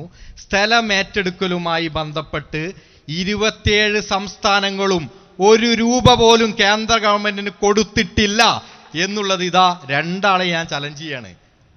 ഈ സ്ഥലം ഏറ്റെടുക്കുമായി ബന്ധപ്പെട്ട് മറ്റൊരു കാര്യം പ്രധാനപ്പെട്ട ഒറ്റ കാര്യം, ഈ BJP പ്രതിനിധിയുടെ ഒരു കാര്യം സൂചിപ്പിച്ചു. ഇവിടെ നമ്പർ 1 സംസ്ഥാനമാക്കി മറ്റുള്ള കാര്യങ്ങളൊക്കെ. നോക്കൂ നിങ്ങൾ, BJP ഗവൺമെന്റിന്റെ കീഴിലുള്ളതാണല്ലോ നീതി ആയോഗ്. ആ നീതി ആയോഗ് 12 കാര്യങ്ങൾ എടുത്തപ്പോൾ ഏറ്റവും കൂടുതൽ മുന്നിൽ നിൽക്കുന്ന സംസ്ഥാനം LDF ഭരിക്കുന്ന, പിണറായി ഭരിക്കുന്ന കേരളമാണ് എന്ന് പറഞ്ഞതാരാ? ഇവിടെ സർക്കാരാണ്. ഒറ്റ കാര്യം കൂടെ ഞാൻ പറയട്ടെ. ഇന്ത്യയിലെ വലിയ കാര്യങ്ങളൊക്കെ ഇവിടെ സൂചിപ്പിച്ചല്ലോ. നിങ്ങളൊരു കാര്യം, നിങ്ങളോട് റിക്വസ്റ്റാണ്. ഇവിടെ ജനങ്ങൾ ഗ്യാസ് കിട്ടാതെ പൊറുതിമുട്ടി നിൽക്കുകയാണ്. ആ ഗ്യാസിനെ കുറിച്ച് നിങ്ങൾ പറയൂ, ജനങ്ങളുടെ അരിയെക്കുറിച്ച് നിങ്ങൾ സംസാരിക്കൂ. നിങ്ങൾ എന്താണ് ഇപ്പോൾ ഇറാനുമായി യുദ്ധവും ഉള്ള കാര്യം നമുക്ക് എല്ലാവർക്കും അറിയാമല്ലോ. ഇവിടെ ജനങ്ങൾ ഗ്യാസ് കിട്ടാതെ ഹോട്ടലുകൾ, നമ്മളെ ചേളാരിയിൽ ഒട്ടനവധി ഹോട്ടലുകൾ പൂട്ടിപ്പോയി, ഒരുപാട് അടുക്കളകൾ പൂട്ടാൻ വേണ്ടി നിൽക്കുന്നു. കേന്ദ്ര ഗവൺമെന്റ് ഉത്തരവാദിത്തമില്ല. ഇവിടെ സുരേഷ് ഗോപി നേരത്തെ സുരേഷ് ഗോപിയുമായി ബന്ധപ്പെട്ട് പറഞ്ഞു, ഇവിടുത്തെ കേരളത്തിലെ പെട്രോളിയം ഗ്യാസ് മന്ത്രിയാണ് ആര്? സുരേഷ് ഗോപി. അദ്ദേഹം ഏതെങ്കിലും യോഗം വിളിച്ചത് നിങ്ങൾ കണ്ടിട്ടുണ്ടോ? അപ്പൊ നിങ്ങൾ ജനങ്ങളുടെ വയറിന്റെ പ്രശ്നങ്ങൾ പറയൂ. ഈ പാചകവാതകത്തിന്റെ അതിലേക്ക് ഞാൻ വരാം. ഇവിടെ നേരത്തെ സൂചിപ്പിച്ചു കഴിഞ്ഞു, കേരളം നമ്പർ 1 അല്ലേ? ഇവർ 35 വർഷക്കാലം തുടർച്ചയായി ഭരിച്ചൊരു സംസ്ഥാനമുണ്ട് ഈ രാജ്യത്ത്, പശ്ചിമ ബംഗാൾ. ആ സംസ്ഥാനത്തിൻ്റെ ഇന്നത്തെ റാങ്കിങ് എത്രയാ സുഹൃത്തെ? 25 വർഷക്കാലം ഇവർ തുടർച്ചയായി ഭരിച്ച ഒരു സംസ്ഥാനമുണ്ട് ഈ മലപ്പുറം ജില്ലയുടെ അത്രയും വലിപ്പമുള്ള ത്രിപുര. എന്തുകൊണ്ട് തുടർച്ചയായി ഇടതുപക്ഷ ജനാധിപത്യ മുന്നണിക്കും ഇതേ പ്രത്യയശാസ്ത്രത്തിനും അവിടുത്തെ ജനങ്ങൾ അവരുടെ മസ്തിഷ്കം പണയം വെച്ചതുകൊണ്ട് ഇന്ന് ബംഗാളികൾ ഇവരുടെ ജില്ലാ നേതാക്കളും മുൻ MLA-മാരും സെക്രട്ടേറിയറ്റ് മെമ്പർമാരും ഒക്കെ ഇവിടെ നമ്മുടെ പ്രദേശത്ത് പല ഹോട്ടലുകളിലും പൊറോട്ട അടിക്കുന്നുണ്ട്. പ്രിയപ്പെട്ടവരെ, ഞാൻ സൂചിപ്പിച്ചു വരുന്നത് ഒരു രാജ്യം എങ്ങനെ ഭരിക്കണമെന്ന് നീണ്ട 12 വർഷക്കാലം കൊണ്ട് ഒരു വിഷനുള്ള പ്രധാനമന്ത്രി. ഈ രാജ്യത്തെ നിങ്ങൾ എന്തെല്ലാം കുറ്റം പറഞ്ഞാലും ഈ ഇന്ത്യ രാജ്യത്ത് 12 വർഷക്കാലം നമ്മുടെ കൺമുന്നിൽ കണ്ട ഏതെങ്കിലും ഒരു വികസന പദ്ധതിയെക്കുറിച്ച് എതിർക്കാനോ നരേന്ദ്രമോദി പ്രഖ്യാപിച്ച പദ്ധതികളിൽ നീണ്ട 12 വർഷക്കാലം ഒരു നയാ പൈസയുടെ അഴിമതി നടത്തിയെന്ന് ഇവരെ കൊണ്ട് ആക്ഷേപിക്കാൻ പോലും സാധിക്കാത്ത രീതിയിൽ ഏറ്റവും സുതാര്യമായി ഈ രാജ്യത്തുള്ള മുഴുവൻ ആളുകളുടെയും ജീവിത നിലവാരം ഉയർത്തുന്ന അടിസ്ഥാന സൗകര്യ മേഖലയ്ക്ക് ലക്ഷോപലക്ഷം കോടി ചെലവഴിച്ചുകൊണ്ട് ഈ രാജ്യത്തിൻ്റെ കണക്ടിവിറ്റി വർദ്ധിപ്പിച്ചുകൊണ്ട് ഈ രാജ്യത്തേക്ക് വ്യവസായം വളർത്തിക്കൊണ്ട് ഈ രാജ്യത്തെ ഏറ്റവും കൂടുതൽ മൊബൈൽ നിർമ്മിക്കുന്ന രാജ്യമാക്കിക്കൊണ്ട് ഈ രാജ്യത്തെ മാറ്റിയ നരേന്ദ്രമോദി. പ്രിയപ്പെട്ടവരെ, തീർന്നിട്ടില്ല. ഇപ്പൊ ഗ്യാസിന്റെ കാര്യം പറഞ്ഞു. നമുക്കറിയാം, ഒരു പ്രദേശത്ത് ഒരു രാജ്യത്ത് നമ്മുടെ രാജ്യത്ത് ഉൽപ്പാദിപ്പിക്കുന്ന സംവിധാനമേ അല്ല ഗ്യാസ്. അറിയാത്ത ആളുകളുമല്ല ഇവര്. ഒരു രാജ്യത്തൊരു യുദ്ധം, ഒരു പ്രതിസന്ധി രൂപപ്പെട്ട് കഴിഞ്ഞാൽ ഒരു രാജ്യം, ഏതൊരു രാജ്യമാണോ ആ പ്രതിസന്ധിയെ മറികടക്കാൻ ചില നിബന്ധനകൾ വെക്കും. ആ നിബന്ധനകളും ഏതെങ്കിലും ഒരു വീട്ടിലേക്ക് ഇന്ന് ഗ്യാസ് കിട്ടാതെ അടുപ്പിൽ ഭക്ഷണം ഉണ്ടാക്കാൻ സാധിക്കാതെ പോയി എന്ന് പരാതി പറഞ്ഞ ആളുകൾ ഒരാളും ഉണ്ടാവില്ല. പക്ഷേ കൊമേഴ്സ്യൽ ഗ്യാസിന് നിയന്ത്രണം ഏറ്റെടുത്തിയിട്ടുണ്ട്. ഒരു രാജ്യത്തിൻ്റെ ഭരണാധികാരി എന്ന നിലക്ക് തൻ്റെ നാട്ടിൽ തൻ്റെ രാജ്യത്തിനൊരു പ്രതിസന്ധി വരുമ്പോൾ ഒരു കരുതലെടുക്കും. നമ്മുടെ വീട്ടിൽ നമ്മുടെ അമ്മ, അതുപോലെ തന്നെ നമ്മൾ കൊണ്ടുകൊടുക്കുന്ന അരി, ചിലപ്പോൾ ഒരു അസുഖം വന്ന് കുറച്ച് ദിവസം കിടക്കുകയാണെങ്കിൽ 2.5 ഗ്ലാസ് അരിയാണ് ഇട്ടിരുന്നെങ്കിൽ ചിലപ്പോൾ 2 ഗ്ലാസ് അരി വെച്ചുകൊണ്ട് ആ കുടുംബം പോറ്റും. അതാണ് ഈ രാജ്യത്തിൻ്റെ സംസ്കാരം. അതായിരിക്കണം ഒരു ഭരണാധികാരിയുടെ സംസ്കാരം. നേരെ മറിച്ച് നമ്മളിലുള്ള ആ 2.5 ഗ്ലാസും അരിയും വിട്ടുകൊണ്ട് ആ കുടുംബം പട്ടിണിയിലേക്ക് തള്ളിവിടുകയല്ല ഒരു ഭരണാധികാരി എന്ന നിലക്ക്. നേരെ മറിച്ച് നാളെ മുതൽ കടം വാങ്ങിച്ചുകൊണ്ട് നമുക്ക് ഭക്ഷണം കഴിക്കാമെന്ന് ചിന്തിക്കുന്ന ഒരു ഭരണാധികാരിയല്ല നമ്മൾ തിരഞ്ഞെടുക്കേണ്ടത്. അത് കരുതലോടുകൂടി ചില വ്യവസ്ഥകൾ വെച്ചുകൊണ്ട് ഈ രാജ്യത്തിൻ്റെ പ്രതിസന്ധിയെ ഏറ്റവും ലളിതമായ രീതിയിൽ തരണം ചെയ്യുന്നൊരു ഭരണ സംവിധാനമാണ് ഇന്ന് രാജ്യത്ത് നിലവിലുള്ളതെന്ന് അഭിമാനത്തോടുകൂടി ഞങ്ങൾ പറയാൻ സാധിക്കും. നാളെ മുതൽ കാളവണ്ടി ഏറ്റവും നമ്മൾ പോകേണ്ടി വരുമെന്നാണ് BJP പ്രതിനിധി സൂചിപ്പിച്ചത്. അതൊക്കെ ഇതേപോലെ ഞാൻ നേരത്തെ സൂചിപ്പിച്ചല്ലോ, കാളവണ്ടി യുഗത്തിലാണ് എന്നും ജീവിക്കുന്ന കമ്മ്യൂണിസ്റ്റുകാർക്ക് അതുപോലെയുള്ള ഒരുപാട് ദിവാസ്വപ്നങ്ങൾ എന്നും കണ്ടുകൊണ്ടേയിരിക്കാം. ഈ രാജ്യം മുന്നോട്ട് തന്നെ പോയിക്കൊണ്ടിരിക്കും. ലോകത്തിലെ ഏത് പാശ്ചാത്യ രാജ്യത്തേക്കും കിടപിടിക്കുന്ന രീതിയിലേക്ക് ഈ ഭാരതം നെഞ്ചുവിരിച്ചുകൊണ്ട്. ഇനി ഇവിടെ ഇരിക്കുന്നവർക്ക് നിങ്ങൾക്ക് ഈ പ്രതിനിധികളോട് എന്തെങ്കിലും ചോദ്യങ്ങൾ ചോദിക്കാനുണ്ടോ? ബഷീർ സാഹിബിനെ നമ്മളെല്ലാവരും ബഹുമാനിക്കുന്ന ആളാണ്. അദ്ദേഹത്തിന് ഈ നാടിനെ കുറിച്ച് നല്ല ധാരണകളാണ്. നമ്മൾ ഈ ഒരു ചൊല്ലുണ്ട് നമ്മുടെ മലയാളത്തിൽ, ഈ ചന്ദനം ചാരിയാൽ ചന്ദനം മണക്കും, ചാണകം ചാരിയാൽ ചാണകം മണക്കുന്നത്. അദ്ദേഹത്തിൻ്റെ പ്രശ്നമല്ലത്. അദ്ദേഹം ചാരി നിൽക്കുന്നത് കോൺഗ്രസിനെയാണ്, VD സതീശനെയാണ് എന്നുള്ളത് കൊണ്ടാണ് അദ്ദേഹം ഇങ്ങനത്തെ ചില കാര്യങ്ങൾ പറയാനോട് ചോദ്യം വരാം. നമ്മുടെ ഏറ്റവും കൂടുതൽ യുവാക്കളൊക്കെ ഉപയോഗിക്കുന്ന അല്ലെങ്കിൽ യുവാക്കൾ വെച്ചു പുലർത്തുന്ന ഒരു സാധനമാണ് ക്രെഡിബിലിറ്റി എന്ന് പറയുന്നത്, വിശ്വാസ്യത.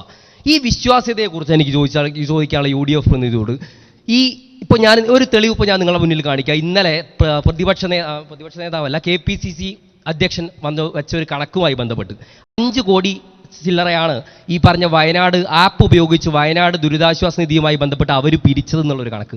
24 ആളുകളുടെ അടുത്ത് മാത്രം അവർ പിടിച്ച 3 കോടിയുടെ കണക്ക് ഞാൻ കാണിച്ചത് നിങ്ങൾക്ക്. KM മുരളീധരനും KC വേണുഗോപാലും അടക്കം 24 ആളുകളുടെ അടുത്ത് മാത്രം അവർ പിരിച്ച 3 കോടി 28 ലക്ഷത്തിന് കണക്ക് ഞാൻ കാണിച്ചുതരാം. അതുകൂടാതെ VS ജോയുടെ, ഇവിടുത്തെ നിങ്ങളുടെ DCC പ്രസിഡന്റ് VS ജോയുടെ ഫേസ്ബുക്ക് പോസ്റ്റിന് താഴെ പോയാൽ നിങ്ങൾക്ക് കാണാം ഏകദേശം 68 ലക്ഷം മാത്രം 3 ആളുകളിൽ നിന്ന് അദ്ദേഹം അത് പിരിച്ചിട്ടുണ്ട്. അങ്ങനെ ഏകദേശം 4 കോടി അപ്പം തന്നെയായി. 28-30 ആളുകൾ എടുത്താൽ 4 കോടി സംഖ്യ അപ്പം തന്നെയായി. എന്നിട്ട് ഈ കേരളത്തിലെ മുഴുവൻ 14 ജില്ലകളിൽ നിന്ന് അവർ പിരിച്ചത് 5 കോടി എന്നുള്ള ഒരു കണക്കുമായി ബന്ധപ്പെട്ടുകൊണ്ട്. അതെ, ചോദ്യം വ്യക്തമാണ്. അതെന്താ വെച്ചാൽ ഇത്രയേ ഉള്ളൂ. ഇങ്ങനെ ഒരു കള്ളക്കണക്ക് ഈ തെരഞ്ഞെടുപ്പുമായി ബന്ധപ്പെട്ട് മനസ്സിലായി. മറുപടി പറയും. പയ്യന്നൂരിലെ രക്തസാക്ഷി ഫണ്ടിന്റെ കണക്ക് ബോധിപ്പിക്കാത്ത CPM വയനാട് കോൺഗ്രസ് പിരിച്ച കണക്ക് KPCC പ്രസിഡന്റ് പറഞ്ഞു കഴിഞ്ഞു. ഏതായാലും ചോദ്യം നന്നായി. ഈ കാര്യം നേരത്തെ എൻ്റെ സുഹൃത്ത് വഹാഹിദ് പറഞ്ഞൊരു കാര്യം അത് വിട്ടുപോയതാണ്. മുസ്ലിം ലീഗ് 51 വീട് താമസിക്കാൻ യോഗ്യമാക്കി കൊടുത്തു കഴിഞ്ഞു. 778 കോടിയുണ്ട് വയനാട് മുണ്ടക്കൈ ചൂരൽമല ദുരിതാശ്വാസത്തിന് വേണ്ടി മുഖ്യമന്ത്രിയുടെ ഫണ്ടിൽ. നിങ്ങൾ 178 വീടിൻ്റെ താക്കോല് കൊടുത്തു, വാതിലെവിടെ? താക്കോൽ കൊടുത്താൽ വാതിൽ ഓർക്കാൻ കഴിയുമോ? ആ വീട്ടിൽ ഇന്ന് വരെ താമസിച്ച ഒരാളെ നിങ്ങൾക്ക് ഹാജരാക്കാൻ പറ്റുമോ? 178 ഒരു ഗവൺമെന്റ് ആണ് ഇവിടെ ആലോചിക്കേണ്ടതുണ്ട്. ഇവിടെ ഒരു പാർട്ടിയാണ്, അപ്പുറത്തൊരു ഗവൺമെന്റാണ്, എല്ലാ സംവിധാനമുള്ളൊരു ഗവൺമെന്റ്. മാത്രമല്ല ഊരാളുങ്കൽ സൊസൈറ്റിക്ക് 2 ബെഡ്റൂമുള്ള വീടുണ്ടാക്കാൻ കൊടുത്തത് 30 ലക്ഷമാണ്.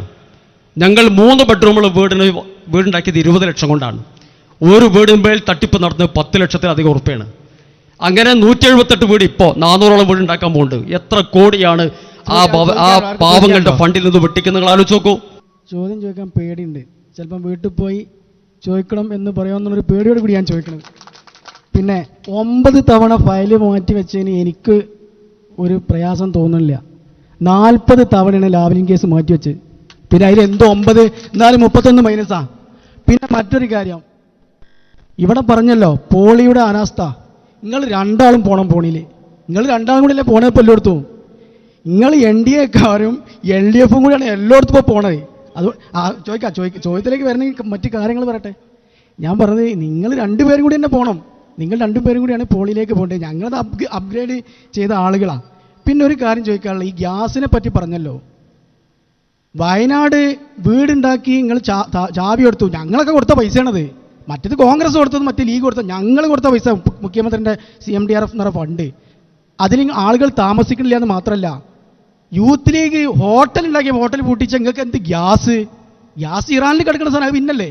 അന്നിവിടെ ഗ്യാസ് ഉണ്ട്, വയനാട്ടിൽ ഗ്യാസ് ഉണ്ടെന്ന് അന്ന് നിങ്ങൾ പൂട്ടിച്ച നിങ്ങൾക്ക് പിന്നെ ഇത് ചോദിക്കാൻ എന്ത് തള്ളേ. മാത്രമല്ല എനിക്ക് LDFൻ്റെ പ്രതിനിധി ചോദിക്കാറുണ്ട്. നിങ്ങളിപ്പോൾ കുറേ വികസനത്തിൻ്റെ കാര്യം, ഇവിടെ റോഡിൻ്റെ കാര്യം 20 വർഷം മുമ്പ് ഡോക്ടർ MK മണി ഈ റോഡ് ഉണ്ടാക്കാൻ പറഞ്ഞപ്പോൾ നിങ്ങൾ പറഞ്ഞത് അത് പറ്റൂല, പശുവിനെ അവിടെ നിന്ന് ഇങ്ങോട്ടും അങ്ങോട്ട് കൊണ്ടുവരാൻ പറ്റില്ല എന്നാണ് പറഞ്ഞത്. ഇങ്ങനൊക്കെ ആത്മവിശ്വാസം ഉണ്ടായിട്ട് നിങ്ങൾ എന്തിനാണ് STPIൻ്റെ കത്രികയിലും STPIൻ്റെ ചിഹ്നമായ കത്രികയിൽ നിങ്ങൾ വേങ്ങരയിലെ സ്ഥാനാർത്ഥിക്ക് അതേ കത്രിക കൊടുത്ത് നിങ്ങൾ എന്തിനാണ് മത്സരിക്കണേ? കൗമുനെ കുട്ടിക്ക് വോട്ട് വെച്ച് നിങ്ങൾ എന്തിനാണ് പേരാമ്പ്രയിൽ ബേജാറായും ഇത്രയൊക്കെ കോൺഫിഡൻറ്റ് ഇവിടെ LDF സ്ഥാനാർത്ഥി പ്രകടിപ്പിച്ചേ കണ്ടു. പിന്നെ എന്തിനാ അങ്ങനെ മത്സരിക്കണം എന്തിനാ എനിക്ക് മനസ്സിലാവില്ല. മറുപടി. പ്രിയപ്പെട്ട സുഹൃത്ത് ഒരുപാട് കാര്യങ്ങൾ സൂചിപ്പിച്ചു. അതിലേക്കൊന്നും ഞാൻ കടക്കുന്നില്ല. നിങ്ങൾ ചോദിച്ച ചോദ്യം ഞാൻ ഉത്തരം പറയാം. വേങ്ങര LDF സ്ഥാനാർത്ഥിക്ക് കത്രിക അനുവദിക്കുന്നത് LDF ആണോ? ഇവിടെ ഒരു ഇലക്ഷൻ കമ്മീഷൻ സംവിധാനമല്ലേ? ആ ഇലക്ഷൻ കമ്മീഷൻ സംവിധാനവുമായി ബന്ധപ്പെട്ട് നമ്മൾ ഓരോ ചിഹ്നം ഡിമാൻഡ് ചെയ്യും. ഇവിടെ ഞങ്ങളെ സ്ഥാനാർത്ഥിയുമായി ബന്ധപ്പെട്ട് ഞങ്ങൾ വേറൊരു ചിഹ്നം ഡിമാൻഡ് ചെയ്തിരുന്നു. പക്ഷേ ഇലക്ഷൻ കമ്മീഷൻ നമുക്ക് അലോട്ട് ചെയ്തത് TV ചിഹ്നമാണ്, ടെലിവിഷൻ. അതിൽ നമ്മൾ മത്സരിക്കേണ്ടി വരും. അതൊന്നും പറ്റില്ല, ഞങ്ങൾ വിചാരിച്ച ചിഹ്നം തന്നെ വേണമെന്ന് പറയാൻ വേണ്ടി പറ്റുമോ? മറ്റൊരു പ്രധാനപ്പെട്ട കാര്യം ഇവിടെ സൂചിപ്പിച്ചു കഴിഞ്ഞു. ഇവിടെ STPI അതുപോലെ BJP ഒക്കെ ഞങ്ങൾ ഒരുമിച്ചാണ് പോകുന്നത്. സുഹൃത്തെ, ഒരു കാര്യം ഞാൻ ചോദിക്കട്ടെ. വള്ളിക്കുന്ന് മണ്ഡലം നിലവിലുള്ള MLA P. Hameed master MLA, ആ MLAയുടെ പേഴ്സണൽ സ്റ്റാഫിലുള്ള അഭിലാഷ് JR എന്ന് പറഞ്ഞ ആൾ ആരാ? നിങ്ങൾ അന്വേഷിച്ചിട്ടുണ്ടോ? ഇവിടെ അഡീഷണൽ PAയുടെ അസിസ്റ്റൻ്റാണ് നമ്മുടെ ചേലാമ്പ്രയിലെ സുക്കൂർ സാഹിബ്. പക്ഷേ PA ആരാ?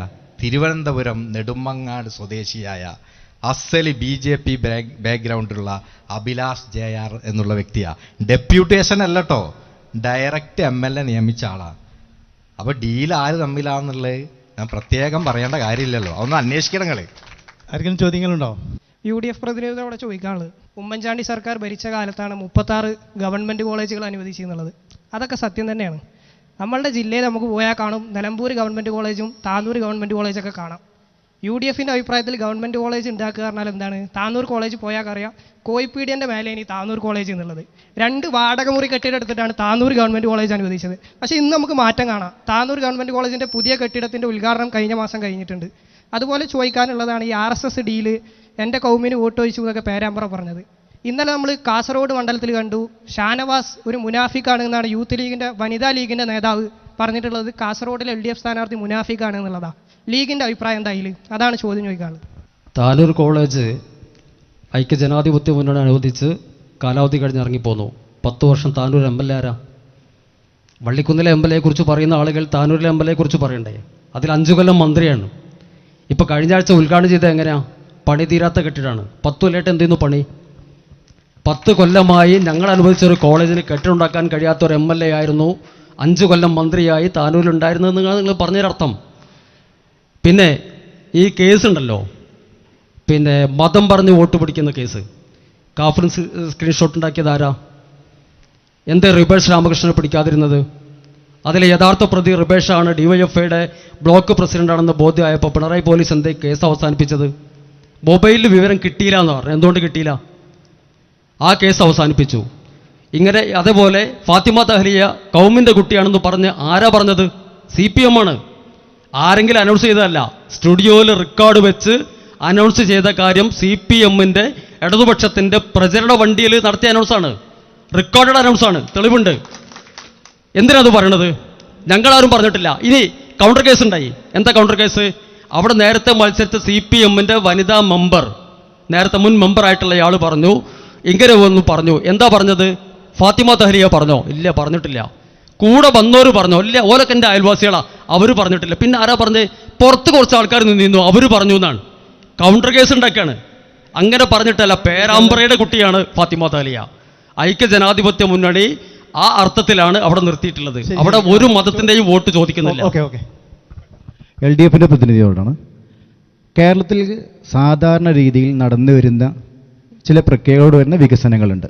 ഇതല്ലാണ്ട് സ്പെഷ്യലായിട്ട് ഇപ്പം വിഴിഞ്ഞം അല്ലെങ്കിൽ സ്മാർട്ട് സിറ്റി ഇങ്ങനെ സ്പെഷ്യലായിട്ട് എടുത്ത് പറയത്തക്ക വികസനത്തിന് വേണ്ടിയിട്ടുള്ള എന്താണ് നിങ്ങൾ തുടങ്ങി വെച്ചിട്ടുള്ളത്? കാരണം ഇനി വരുന്ന സർക്കാരിന് അത് തുടരണ്ടേ? അപ്പോൾ ഇതിന് മുമ്പത്തെ പലതും നിങ്ങൾ തുടർന്ന് പോകുന്നത് ഇപ്പം വിളിച്ച് പറഞ്ഞു വിടാം. അപ്പോൾ ഇനി എന്താണ് നിങ്ങൾ സ്പെഷ്യലായിട്ട് അങ്ങനെ എടുത്തു പറയേണ്ടത്? കാരണം ഒരു 100 രൂപ അധികരിപ്പിച്ച് കൊടുത്തത് മറ്റേ പെൻഷൻ ഇങ്ങനത്തെ കാര്യങ്ങളല്ല. കാരണം റോഡ് അത് സ്വാഭാവികമായിട്ട് വികസിക്കുന്ന കാര്യങ്ങളാണ്. ഓൾറെഡി നിയമത്തിൻ്റെ ഭാഗമായിട്ട് വരുമ്പോൾ അത് വികസിച്ചുകൊണ്ടേയിരിക്കും. അങ്ങനത്തെ കാര്യങ്ങൾ അതല്ലാണ്ട് ഒരു സ്പെഷ്യലായിട്ട് എന്താണ്? സ്പെഷ്യലായിട്ടുള്ളത് ഒരു പ്രത്യേക കാര്യമുണ്ട്. എല്ലാവരെയും സ്വീകരിക്കുന്ന ഒരു കാര്യം, ഈ കേരളത്തിൽ പാവങ്ങൾ എന്നുള്ളൊരു വാക്ക് ഇല്ലാതാക്കും എന്നുള്ളതാണ് സ്പെഷ്യൽ കാറ്റഗറി. മറ്റൊരു പ്രധാനപ്പെട്ട കാര്യം റിവേഴ്സ് മൈഗ്രേഷനാണ്. റിവേഴ്സ് മൈഗ്രേഷൻ എന്ന് പറഞ്ഞാൽ നമ്മുടെ നാട്ടിൽ നിന്ന് ഒരുപാട് ആളുകൾ മറ്റുള്ള രാജ്യത്തിലേക്കൊക്കെ ജോലി ആവശ്യാർത്ഥം പോയിട്ടുണ്ട്. ആ റിവേഴ്സ് മൈഗ്രേഷൻ 2024-25 വർഷത്തിൽ ഏതാണ്ട് 1 ലക്ഷത്തിലധികം ആളുകളാണ് അഭ്യസ്ത വിദ്യരായി കാനഡയിലടക്കം ജോലി ചെയ്യുന്ന വിദ്യാർത്ഥികളാണ് ഇങ്ങോട്ട് കേരളത്തിലേക്ക് ജോലി എന്ത് ചെയ്തത്?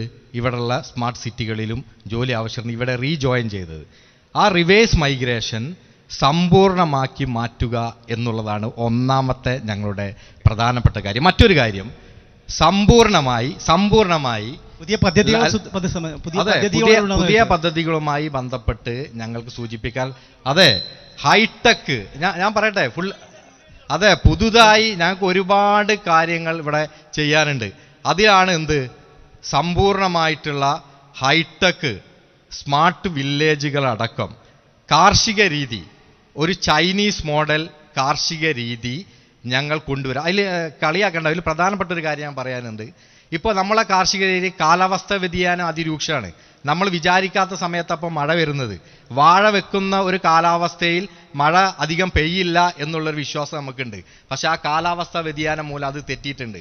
പക്ഷെ ആ കാർഷിക രീതി പരിഷ്കരിക്കാനുള്ള ഒരു വലിയൊരു ബദൽ ഞങ്ങൾ ഒന്നാമത് ലക്ഷ്യം വെക്കുന്നു. രണ്ടാമത് ടൂറിസവുമായി ബന്ധപ്പെട്ട് മൈൻഡപ്പ് ചെയ്യാനുള്ള സമയമായിരിക്കുകയാണ്. അപ്പോൾ നമ്മൾ ഇനി കൂടുതൽ നീട്ടിക്കൊണ്ടുപോകുന്ന ഒരു കാര്യം കൂടി പറയാനുള്ളത്, ഈ റിവേഴ്സ് മൈഗ്രേഷൻ ഇവിടുന്ന് പോയവരെ തിരിച്ചുകൊണ്ടല്ലോ, ഇവിടെ നിൽക്കുന്നവർക്ക് പണി കിട്ടിയോ? റാഷിദ എന്ന് പറയുന്ന ഒരു പെൺകുട്ടി അറിയോ നിങ്ങൾക്ക്? മലപ്പുറം ജില്ലയിലെ പടിഞ്ഞാറ്റുമുറി ഉള്ളതാണ്. ഉറുദു അധ്യാപക തസ്തികയിലേക്ക് PSC റാങ്ക് ലിസ്റ്റിൽ 1 പഠിക്കുന്ന കാലത്ത് SFIയുടെ പ്രവർത്തകയാണ്. പാർട്ടിക്കാരോട് പലരോടും പറഞ്ഞു എന്റെ റാങ്ക് ലിസ്റ്റ് നിയമനം നടത്താൻ 3 കൊല്ലം കഴിഞ്ഞു, ആ കുട്ടിക്ക് പണി കൊടുത്തിട്ടില്ല.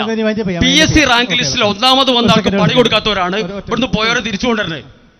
നമുക്കേ ഇനി അവസാനം അല്ല, ഇനി ചോദ്യം ഉത്തരവൊന്നുമില്ല, നമുക്ക് ഒറ്റ കൺക്ലൂഡ് ചെയ്യാം. അല്ല കൺക്ലൂഡ് ചെയ്യാം. എന്താ അറിയോ, നമുക്കിനി എന്താണ് ഇവിടുത്തെ വോട്ടർമാരോട് നിങ്ങൾക്ക് ഈ ഒരു അവസാനത്ത് ഇനിയിപ്പോൾ നമ്മൾ പ്രചാരണങ്ങളൊക്കെ അവസാനമായി എത്തിക്കഴിഞ്ഞല്ലോ, അതിന് എല്ലാം കഴിഞ്ഞു. ഇനിയിപ്പം വളരെ മണിക്കൂറുകൾ മാത്രമേ ഉള്ളൂ. അതുകൊണ്ട് എന്താണ് ഇനി അവസാനമായിട്ട് നിങ്ങൾക്ക് ഈ പറയാനുള്ളത്, ഇവിടുത്തെ വോട്ടർമാർസിനോട് എന്താ പറയാനുള്ളത്? അല്ല സമയമില്ല നമുക്കേ ഇതൊരു സമയമുണ്ടല്ലോ. അല്ല നമ്മളെ വൈൻഡപ്പ് ചെയ്യണം. പറയൂ, എന്താണ് നിങ്ങൾക്ക് വോട്ടേഴ്സിനോട് എന്താ പറയാനുള്ളത്? ഐക്യ ജനാധിപത്യ മുന്നണി വള്ളിക്കുന്നിൽ നിന്ന് ഉജ്ജ്വലമായ വിജയം നേടും. കേരളത്തിന്റെ ഭരണം ഐക്യ ജനാധിപത്യ മുന്നണി ഏറ്റെടുക്കും. 10 വർഷത്തെ കേരളത്തിൻ്റെ പിന്നോക്കാവസ്ഥ പൂർണ്ണമായി പരിഹരിച്ച് നവീനമായ പദ്ധതികളുമായി പാവപ്പെട്ട ആളുകളെ സഹായിക്കുന്നതുമായി ബന്ധപ്പെട്ട ജനക്ഷേമ പദ്ധതികളെല്ലാം കൊണ്ടുവരും. എന്താണ് LDF പദ്ധതി എന്താ പറയാനുള്ളത് ഇവിടുത്തെ വോട്ടേഴ്സിനോട്? LDF സംബന്ധിച്ചിടത്തോളം ഞങ്ങൾക്ക് വിശദമാക്കാനുള്ളത്, ഞങ്ങൾ ഈ 10 വർഷക്കാലം ഇന്ത്യയിലെ ഏറ്റവും മികച്ച സംസ്ഥാനമായി കേരളത്തെ വളർത്തിയതുപോലെ തന്നെ ഇനിയുമുള്ള വർഷവും ഞങ്ങൾ തീർച്ചയായും ആത്മാഭിമാനത്തോടുകൂടി ഒരു മലയാളിക്ക് പറയാൻ പറ്റുന്ന രൂപത്തിലുള്ള വികസന വിപ്ലവം തീർത്ത് മെയ് 4-ാം തീയതി വോട്ടെണ്ണുമ്പോൾ മൂന്നാമതും പിണറായിയുടെ നേതൃത്വത്തിലുള്ള ഭരണം വരുമെന്നാണ് ഞങ്ങൾക്ക് പറയാനുള്ളത്. NDAക്ക് എന്താണ് പറയാനുള്ളത്? NDAക്ക് ഇവിടെ സൂചിപ്പിക്കാനുള്ളത്, നിങ്ങളുടെ കൺമുന്നിൽ നീണ്ട 12 വർഷക്കാലം കേന്ദ്രം ഭരിച്ച ഒരു ഭരണ സംവിധാനത്തിൻ്റെ എല്ലാ വികസന നേട്ടങ്ങളും നിങ്ങൾക്ക് ഒരാൾക്കും ഒരു സംശയമില്ലാത്ത രൂപത്തിൽ ഈ ഇന്ത്യ രാജ്യത്ത് ഇന്ന് പാശ്ചാത്യ രാജ്യങ്ങളോട് കിടപിടിക്കുന്ന രീതിയിലുള്ള സംവിധാനങ്ങൾ, അടിസ്ഥാന സൗകര്യ മേഖലയിൽ ക്ഷേമ പദ്ധതികൾ പ്രഖ്യാപിക്കുന്നതിൽ, കാർഷിക മേഖലയിൽ, വ്യാവസായിക രംഗത്ത്, സ്റ്റാർട്ടപ്പ് സംരംഭങ്ങളിൽ, ഇവിടുത്തെ യുവജനങ്ങൾക്ക് തൊഴിൽ നൽകുന്ന രീതിയിൽ ഈ രാജ്യത്തിൻ്റെ ആഭ്യന്തര സുരക്ഷ ഏറ്റവും മികച്ച രീതിയിൽ ഉറപ്പുവരുത്തുന്നതിൽ നമുക്കറിയാം. കാശ്മീരിലെ 370-ാം വകുപ്പ് എടുത്തു കളഞ്ഞപ്പോൾ ഞങ്ങളെയൊക്കെ മുസ്ലിം വിരോധികളാക്കിയിരുന്ന ആളുകൾ ഈ പ്രദേശത്ത് ഉൾപ്പെടെയുണ്ടായിരുന്നു. പ്രിയപ്പെട്ടവരെ, 370-ാം വകുപ്പ് കാശ്മീരിൽ നിന്ന് എടുത്തു കളയുന്നതിൻ്റെ തലേ ദിവസം വരെ ആ അതിർത്തി ഗ്രാമത്തിലുണ്ടായിരുന്ന ഭൂരിപക്ഷം വരുന്ന മുസ്ലിം ഉമ്മമാരും സ്വന്തം പെൺമക്കളെ പുറത്തേക്ക് അയക്കാൻ മടി കാണിച്ചുകൊണ്ട് അവർ തള്ളക്കോഴി കുഞ്ഞുങ്ങളെ പോറ്റുന്നത് പോലെ ഒരു ചിറകടിനടിയിൽ പെൺകുട്ടികളെ ഒളിപ്പിച്ചു വെക്കുന്ന കാഴ്ചയായിരുന്നു ഈ തീവ്രവാദികൾ വന്ന് അവരുടെ കൺമുന്നിൽ വെച്ചുകൊണ്ട് അതിർത്തി ഗ്രാമങ്ങളിൽ നിന്നും അവർ പിടിച്ചുകൊണ്ടുവന്ന. പ്രിയപ്പെട്ടവരെ, ഞാൻ പറഞ്ഞു മുഴുവനാക്കി കഴിഞ്ഞാൽ താങ്കൾക്ക് കൃത്യമായ മറുപടി ഞാൻ പറഞ്ഞു തരും. ഇടപെടുന്നതിൽ ഒരു പരിധിയുണ്ട്. പ്രിയപ്പെട്ടവരെ, ഇന്ന് കാശ്മീരിലെ ഉമ്മമാര് സ്വന്തം പെൺമക്കൾ ഉൾപ്പെടെയുള്ള ആളുകൾ ഏറ്റവും നല്ല രീതിയിൽ നല്ല മികച്ച വിദ്യാഭ്യാസവും മികച്ച സൗകര്യങ്ങളും അനുഭവിച്ചുകൊണ്ട് ഇന്ന് കാശ്മീരിൽ സുന്ദരവും സുമുഖവുമായി നടക്കുന്ന ഒരു കാശ്മീരിനെ സൃഷ്ടിച്ചു. ഈ രാജ്യം മുഴുവൻ വികസിച്ചു. ഈ രാജ്യം വികസിക്കുമ്പോൾ ഈ കേരളവും വികസിക്കും. ഈ വള്ളിക്കുന്നിലും നരേന്ദ്രമോദിയുടെ ഭരണ നേട്ടങ്ങൾ ഓരോ വീടുകളിലും എത്തിക്കും. അതാണ് NDAയുടെ തീരുമാനം. വള്ളിക്കുന്നിലെ നിയമസഭാ തെരഞ്ഞെടുപ്പിന്റെ ചർച്ചകൾ നമ്മളിവിടെ അവസാനിപ്പിക്കുകയാണ്. നമ്മൾ ഇനി മറ്റൊരു മണ്ഡലത്തിലെ തിരഞ്ഞെടുപ്പ് വർത്തമാനവുമായി നമുക്ക് വീണ്ടും കാണാം.